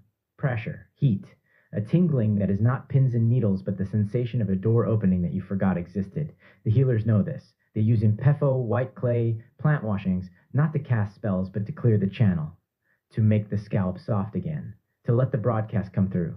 You do not need a healer to do this. You need silence. You need patience. You need to sit still and wait for the crown to remember what it knew at birth. The body is a tower. At the base, in the belly, lives Nam, the cold fire of potential. In the middle, the heart, Inhliziyo, where potential becomes felt, where the fire heats. At the top, the crown, Ukhakhayi, where the heated fire cracks open into spirit. You do not need to force this ascent. When you drop your decree into the heart and surrender, the fire knows where to go. But here is what I have learned since that waking. Waking up did not remove your mother from my chest. It changed the stone into a question. I no longer ask, why did she leave? I ask, what did that loss teach me about love? The answer is not clean. It is not resolved. But the question itself is a form of peace. Britney didn't need a theology degree. She just asked, what makes sense for me? That is waking up. Not rejecting your grandmother's faith, but finding your own ground. She didn't reject go-go. She carried her differently. Living from waking up means carrying the unresolved without being crushed by it. It means washing the dishes with the same awareness that watches the stars. It means speaking to the taxi driver with the same reverence you would offer an ancestor. It means knowing that the person who cuts you off in traffic is you, wearing a different face. The Sufi mystic Mansur al-Hallaj achieved total ego collapse. He looked past the borders of his own mind and declared, Ana al-Haq, I am the absolute truth. The literalists could not understand. They executed him. But he was not claiming his human body was God. He was announcing that his false self had died, leaving nothing in his chest but the eternal I am. When you wake up, you do not become arrogant. You become honest. You say, not I am God, but I am you wearing a different face. That is Ubuntu. That is waking up. That is the daily work of the awakened. Not escaping the world, being fully in it without forgetting who you are. There's a moment every year, just before spring, when something happens inside trees that you can't see. The branches are still bare. The ground is still cold. Everything looks dead, frozen, waiting. From the outside, nothing has changed. The tree looks exactly as it did in winter, stark, empty, asleep. But underneath the bark, something is moving. Sap, rising from the roots, up to the trunk, toward branches that don't yet know they're about to bloom. Moving silently, invisibly, preparing the tree for a season it can't yet see. The tree doesn't decide to do this. It doesn't wake up one morning and say, today I will send sap to my branches. It doesn't plan, doesn't strategize, doesn't make lists or set goals. It just does, because that's what trees do, because the roots have been drinking all winter, storing what they need for this moment. The sap rises whether the tree knows it or not. You'll spend your life being told what to do, by school, by work, by the world. You'll make plans, set goals, try hard, work late, push through. All of that matters. All of it shapes you. But the thing that will carry you when the plans fail, the thing that will make you who you are when everything else falls away, it won't be the plans. It'll be the sap, the things that rise in you without deciding, the way you love, the way you notice, the way you give, the way you keep going when keeping going makes no sense, the way you see what's missing and speak it, the way you do math in the dark and name numbers no one else thought to calculate. Those aren't choices. Those are roots. And waking up is realizing that the sap has been rising in you all along. The Zulu word Ukuthula means pregnancy, the sacred gestation. You do not force the womb. You rest in the dark and trust. Living from waking up is like that. You do not force the world to change. You change your internal state, and the world adjusts around you. Not because you control it, because you and the world are not separate.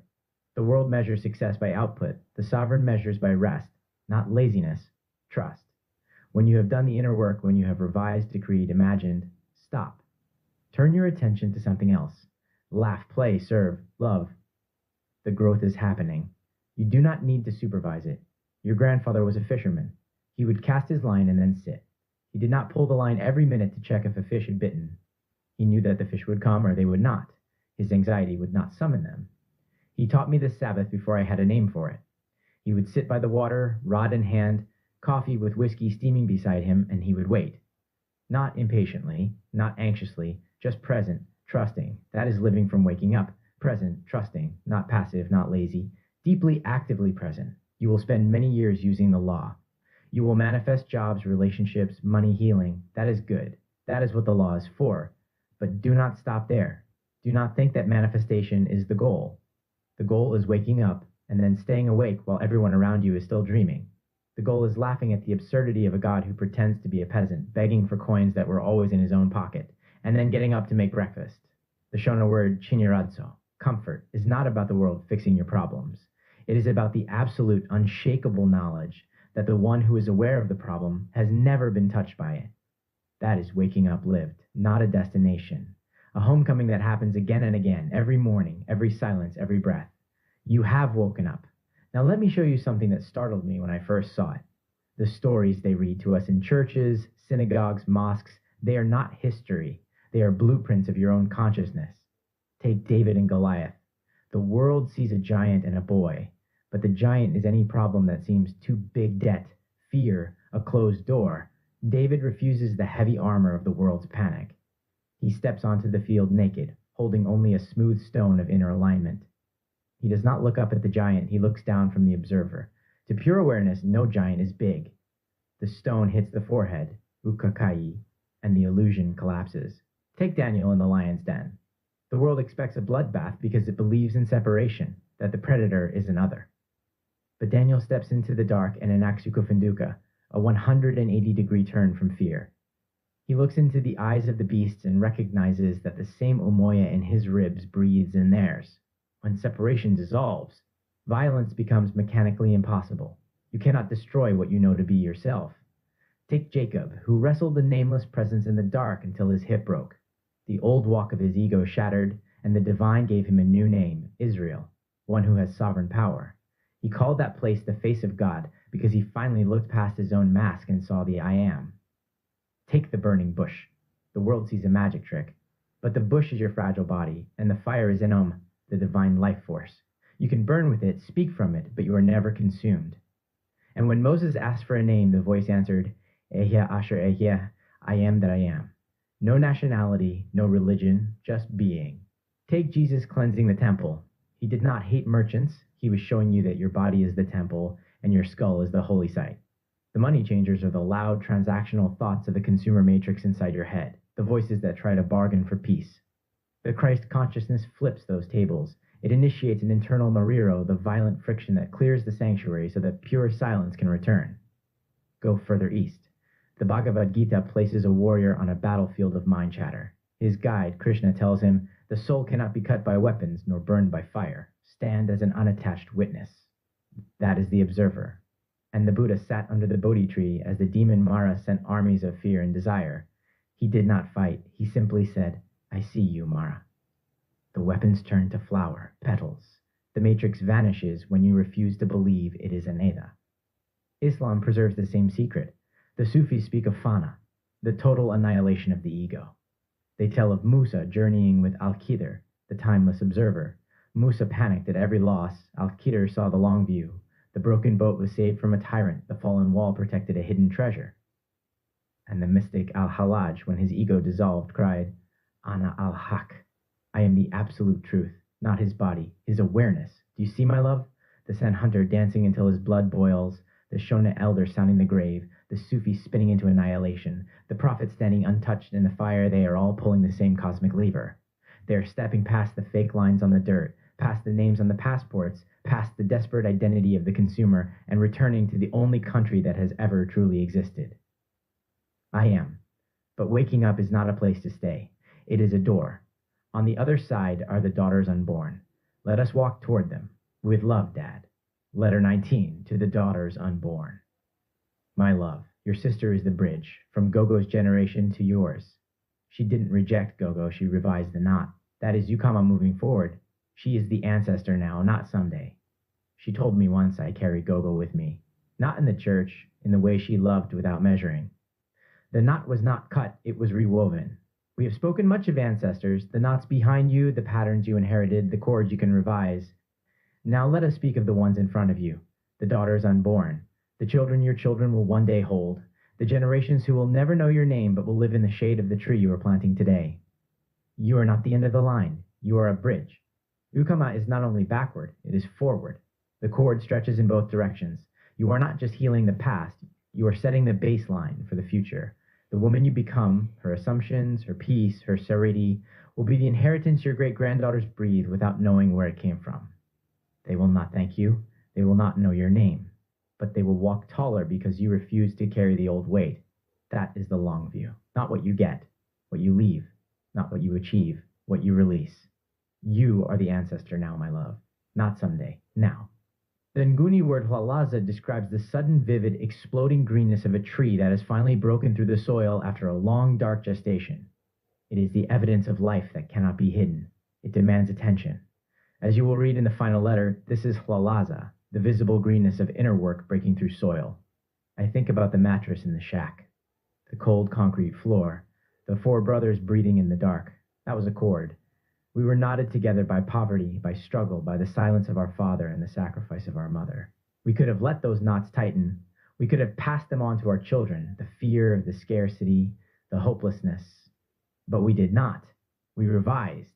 We healed. We chose to be a different kind of knot, not because we were strong, because we had the tools, because we knew that the cord could be rewoven. You have the tools now, my love.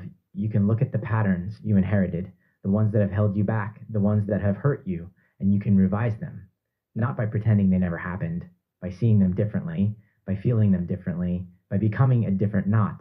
The ancestors are not watching you. They are in you, waiting for you to heal them. That is Ukama. That is the cord. That is the work. But there is a forward cord, too, the one you are weaving for the daughters you will never meet. Every time you revise a pattern of scarcity, you are planting a seed of abundance for your great-granddaughter. Every time you refuse to carry your mother's fear, you are freeing your granddaughter from that same fear. Every time you choose peace over panic, you are setting a new baseline for the bloodline. You are not just healing yourself, you are editing the Ufuzo, the inherited code for everyone who comes after you. That is the weight of the sovereign. Not just freedom for yourself, freedom for the ones who will never know your name. About your mother, I leave this. She was part of the cord, too. The daughters unborn will not need to carry my version of her. They will carry whatever revision you choose to make. That is your inheritance and your freedom. My failure to revise that wound is not your burden. My honesty about it is your permission to try differently. One day, I will be a knot in the cord that you revise. That is not a tragedy. That is the shape of love, passing the shears to the next hand. There is an ancient practice called Isithunzi. When travelers crossed difficult, unmarked mountain passes, each one would pick up an ordinary stone, spit on it, imparting their Isithunzi, their life force, and cast it onto a pile.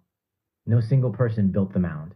A traveler might arrive tired and lost, only to see a massive, towering monument of stones left by thousands of anonymous seekers who walked there before them. The Isithunzi became a physical testament to a multi-generational contract of consciousness. Volume 3 is not a monument I built alone. It is my stone cast onto the Isithunzi. I am spitting my soul into these pages and dropping them on the path so that when you hit your own dark mountain, you will look up and see that you are not the first to walk here. You are standing on the weight of 1,000 anonymous victories. One day you will cast your own stone, and your daughter will cast hers. That is the long view. The tree is the Isithunzi of living things. Each stone a seed, each seed a stone. The traveler does not ask who left the cairn. The child does not ask who planted the tree. They sit, they are held. That is enough. Noah built an ark. The world around him laughed. There was no rain, no flood, no evidence that anything was about to change. But he held the image of wholeness, the blueprint of survival, and he built. He was not a fool. He was a Muporofita, a seer who does not validate the current appearance. He looked through the dry ground to the coming water. He built for a future he would not fully see. That is the long view. You are building an ark, my love. Not for a flood, for a harvest, for the daughters unborn who will sit in the shade of a tree you planted when the ground was still dry. The elders say, Umuntu ngumuntu ngabantu. A person is a person through other people. You have heard this as a lesson in kindness. Do not harm others because they are like you. It is beautiful, but it is only the surface. The deep teaching is not about kindness. It is about identity. There are not millions of separate souls walking the earth. There is one consciousness, one Ubuntu, wearing millions of different faces. The person who cuts you off in traffic is you. The child who goes hungry is you. The stranger who smiles at you across the taxi rank is you. You cannot harm another without harming yourself. Not because of karma, because there is no other. When you revise someone who has hurt you, you are not being magnanimous. You are cleaning your own mirror. When you forgive, you are not releasing them. You are releasing the part of yourself that was tied to them. This is the deepest implication of the promise. The door was never there because the wall was never there. The separation was the illusion. You have never been alone. You have never been separate. You have been the one consciousness playing the game of hide and seek with itself. When you wake up to this, you will not walk around saying, I am God. You will walk around saying, I am you, and you are me, and we are the ones we have been waiting for. That is Ubuntu. That is the promise. That is the long view. Does this mean you can force someone to love you? No.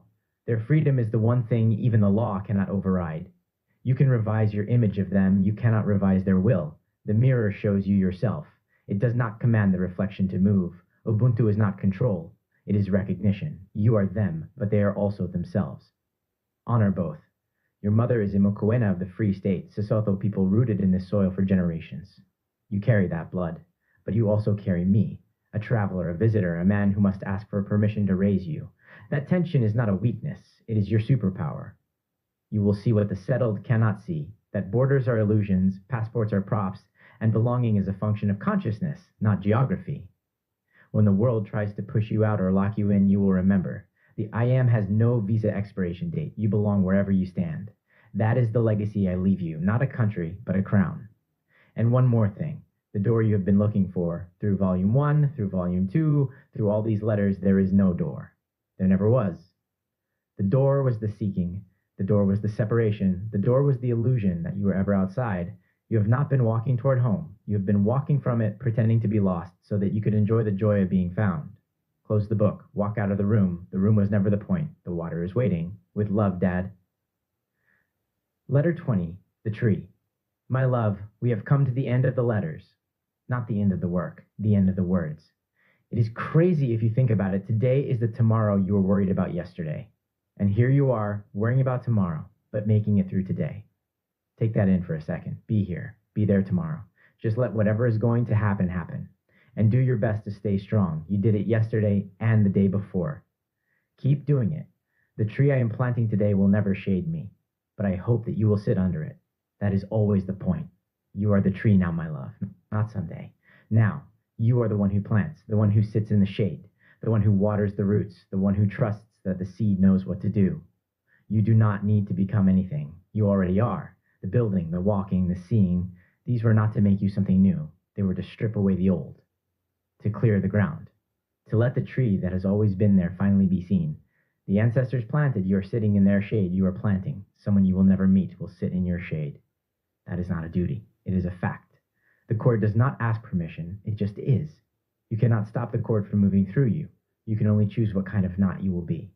A knot of fear, scarcity, and silence, or a knot of love, of abundance and song. That choice is not made once. It is made every moment, every thought, every assumption, every word. Choose well, not because you are afraid of punishment, because you are the gardener now, and the garden is not separate from you. The Nguni word Hlalaza describes the sudden, vivid, exploding greenness of a tree that has finally broken through the soil after a long, dark gestation.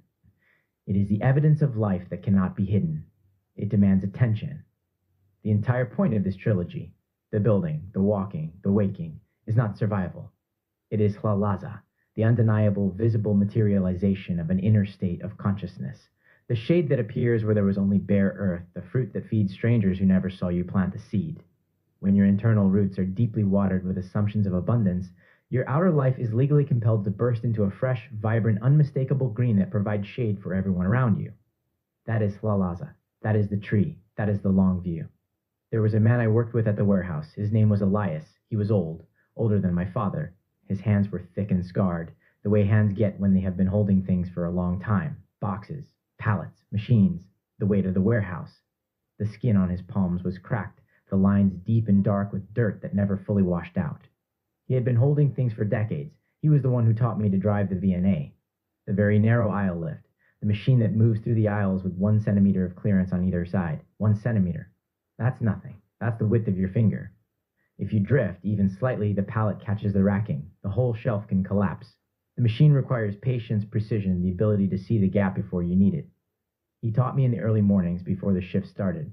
The warehouse was quiet then. The machines were still. The light was gray and flat, the way it is before the sun comes up, when the world is holding its breath. Slow, he would say. Slow is smooth, smooth is fast. The machine does not care if you rush. It only cares if you are in the aisle. I didn't understand then. I thought he was teaching me how to drive, but he was teaching me something else. He was teaching me how to hold the machine, how to hold the aisle, how to hold the weight, how to hold the shift. One night after the shift was over, I found him sitting in the break room. The lights were off. The coffee machine was cold. He was sitting in the dark, his hands folded on the table, his eyes closed. You ever think about the boxes? He asked. What boxes? The ones we move, the ones we stack, the ones we load and unload, day after day, year after year. You ever think about where they go? Who opens them? What they hold? I hadn't. I was too busy moving them, too busy stacking them, too busy trying to prove that I was the fastest, the strongest, the best. I was young. I thought the point was to be seen. He opened his eyes. They are not ours, he said. We hold them for a time, for a season, for a shift. But they are not ours, and that is not a loss. That is the gift, the holding, the passing, the shift. He was right. The words are not mine. The letters are not mine. I hold them for a time. Then you hold them. Then someone else. I was sitting in my father's chair the other evening, the one by the window. The light was moving across the floor, slow gold the way it does in late afternoon. It comes through the window in a long rectangle, stretches across the wood, climbs the far wall, lingers for a moment, and then fades.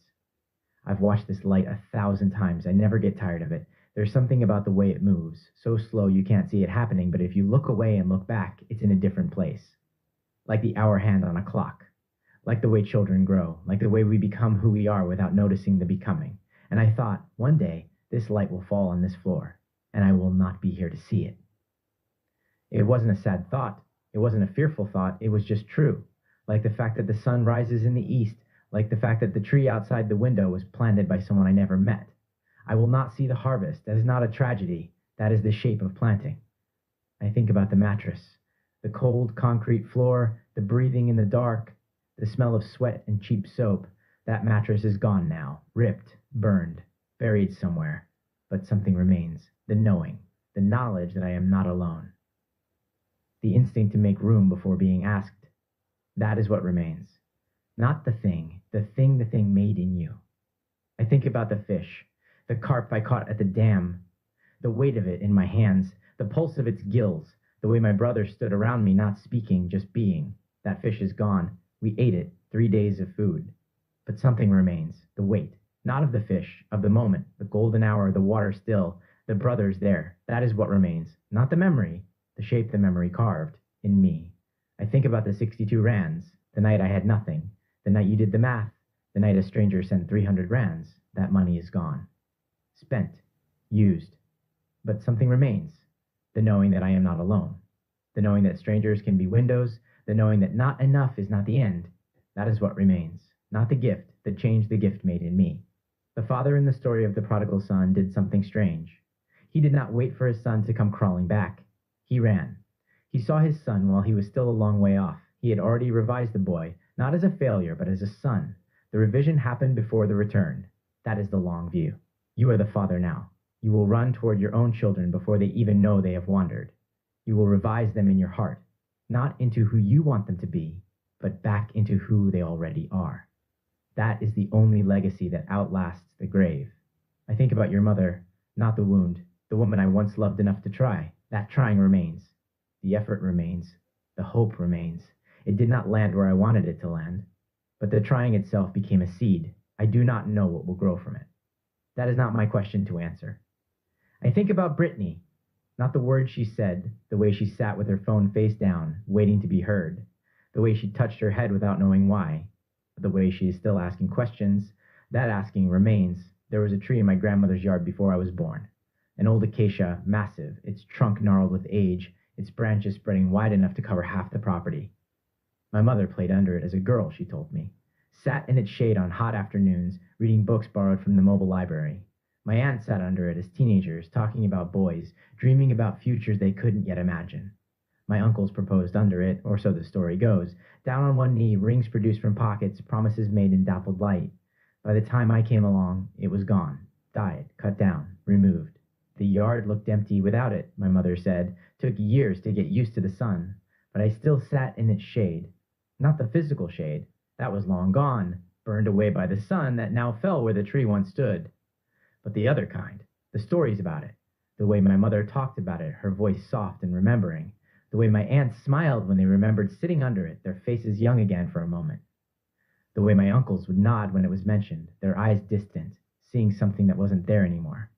That tree outlasted itself, gave shade long after it was gone. That is the long view. You will sit in the shade of trees you never saw planted, and one day someone will sit in yours. Your grandmother is gone. Her hands are cold, her voice is silent. But something remains. The way she held my face, the way she looked at me, the way she named her children gift and destroyer and meant love both times, that is what remains. Not her body, her way of being, the way she made people feel seen. That is the only thing that lasts, the way you make people feel. So here is the question, the one I cannot answer, the one only you can answer over time by living. What will remain of you? Not your grades, not your money, not your titles, not the things you built, the way you made people feel, the doors you held open, the windows you became, the people who felt safe because you were there. That is what remains. That is the only thing. And I see you when you look at me with those puppy dog eyes and say, "Daddy, please, pretty please, Daddy. I swear to you, that's your mother. She used to do it to me too. All the time. It was frustrating and the best feeling all at once. I know what you're doing. You're robbing me. You're taking advantage. I know I'm going to say yes and I'll regret it later. But I let myself fall for it. Every time. Ha ha ha. That's the magic. That's what I can't teach you in any letter. That's what you'll have to feel for yourself one day when someone looks at you the way you look at me. The way your mother used to look at me. Before you were even a thought. That is the gift she gave me. Not the years. The look. The knowing that I was seen. And that is what you will give someone one day without even trying. I do not know what you will leave behind. I hope I am there to see it. But even if I am not, I will have seen enough. The parking lot, the math, the blue-eyed boy and the ick.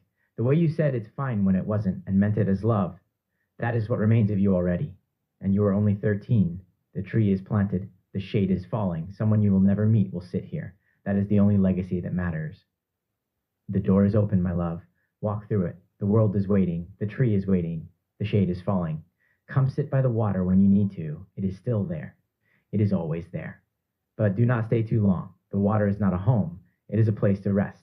Then you must walk again. And when you walk, remember, you are not walking alone. You carry the mattress. You carry the dam. You carry the 300 rands. You carry your grandmother's hands. You carry the brothers who shared the dark. You carry me. And I will carry you. Keep walking. Not because you know where you're going. Because the walking is how you find out. That is what remains. That is the only thing. Kamagu, it is finished. Not the work, the words. The work is yours now. Go, my love, be the tree. I will be the water, still, patient, waiting. When you need me, you know where to find me. Sitting in the chair, watching the light move. Not gone, just quiet, I am. End of Volume 3. End of the Letters Just For You trilogy. Back matter. The Longview Toolkit. A quick reference to the tools built in this volume. Glossary of ancestral terms. A note on vocabulary. These words come from many languages. Zulu, Xhosa, Nguni, Sotho, Tswana, Shona, Venda, San. The land shifts, but the meanings are rooted in the same soil. Acknowledgements. This book exists because of every seeker who came before me. The Catholic mystics who taught me reverence, the Pentecostal shouters who taught me the decree, the Muslim brothers who taught me surrender, the Sengomas who taught me the drum, the Sen elders who taught me the trance, the the Xhosa Zulu Sotho Venda Shona and Guni ancestors who kept the fire burning when the world tried to extinguish it. To Maya and Britney, you were never students. You were the teachers. I just wrote down what you showed me. To Elias, who taught me that the boxes are not ours. To Tabo, who showed me that just sitting is enough. To Mr. Dlamini, who needed people more than food. To Aunt Lynette, who bought the second jar without being asked. To Melvin, who named my wall. To Samantha, who taught you to swim. To Lynette, who carried the torch. To Saifo and Rasta and Dion, the brothers who shared the mattress and the weight. To your mother, for the puppy dog eyes, for the stove, for the look that said I was seen. To the friend who never leaves, the I am that is reading these words right now. Thank you for pretending to be lost, so that you could enjoy the joy of being found. End of Volume 3. End of the Letters Just For You trilogy.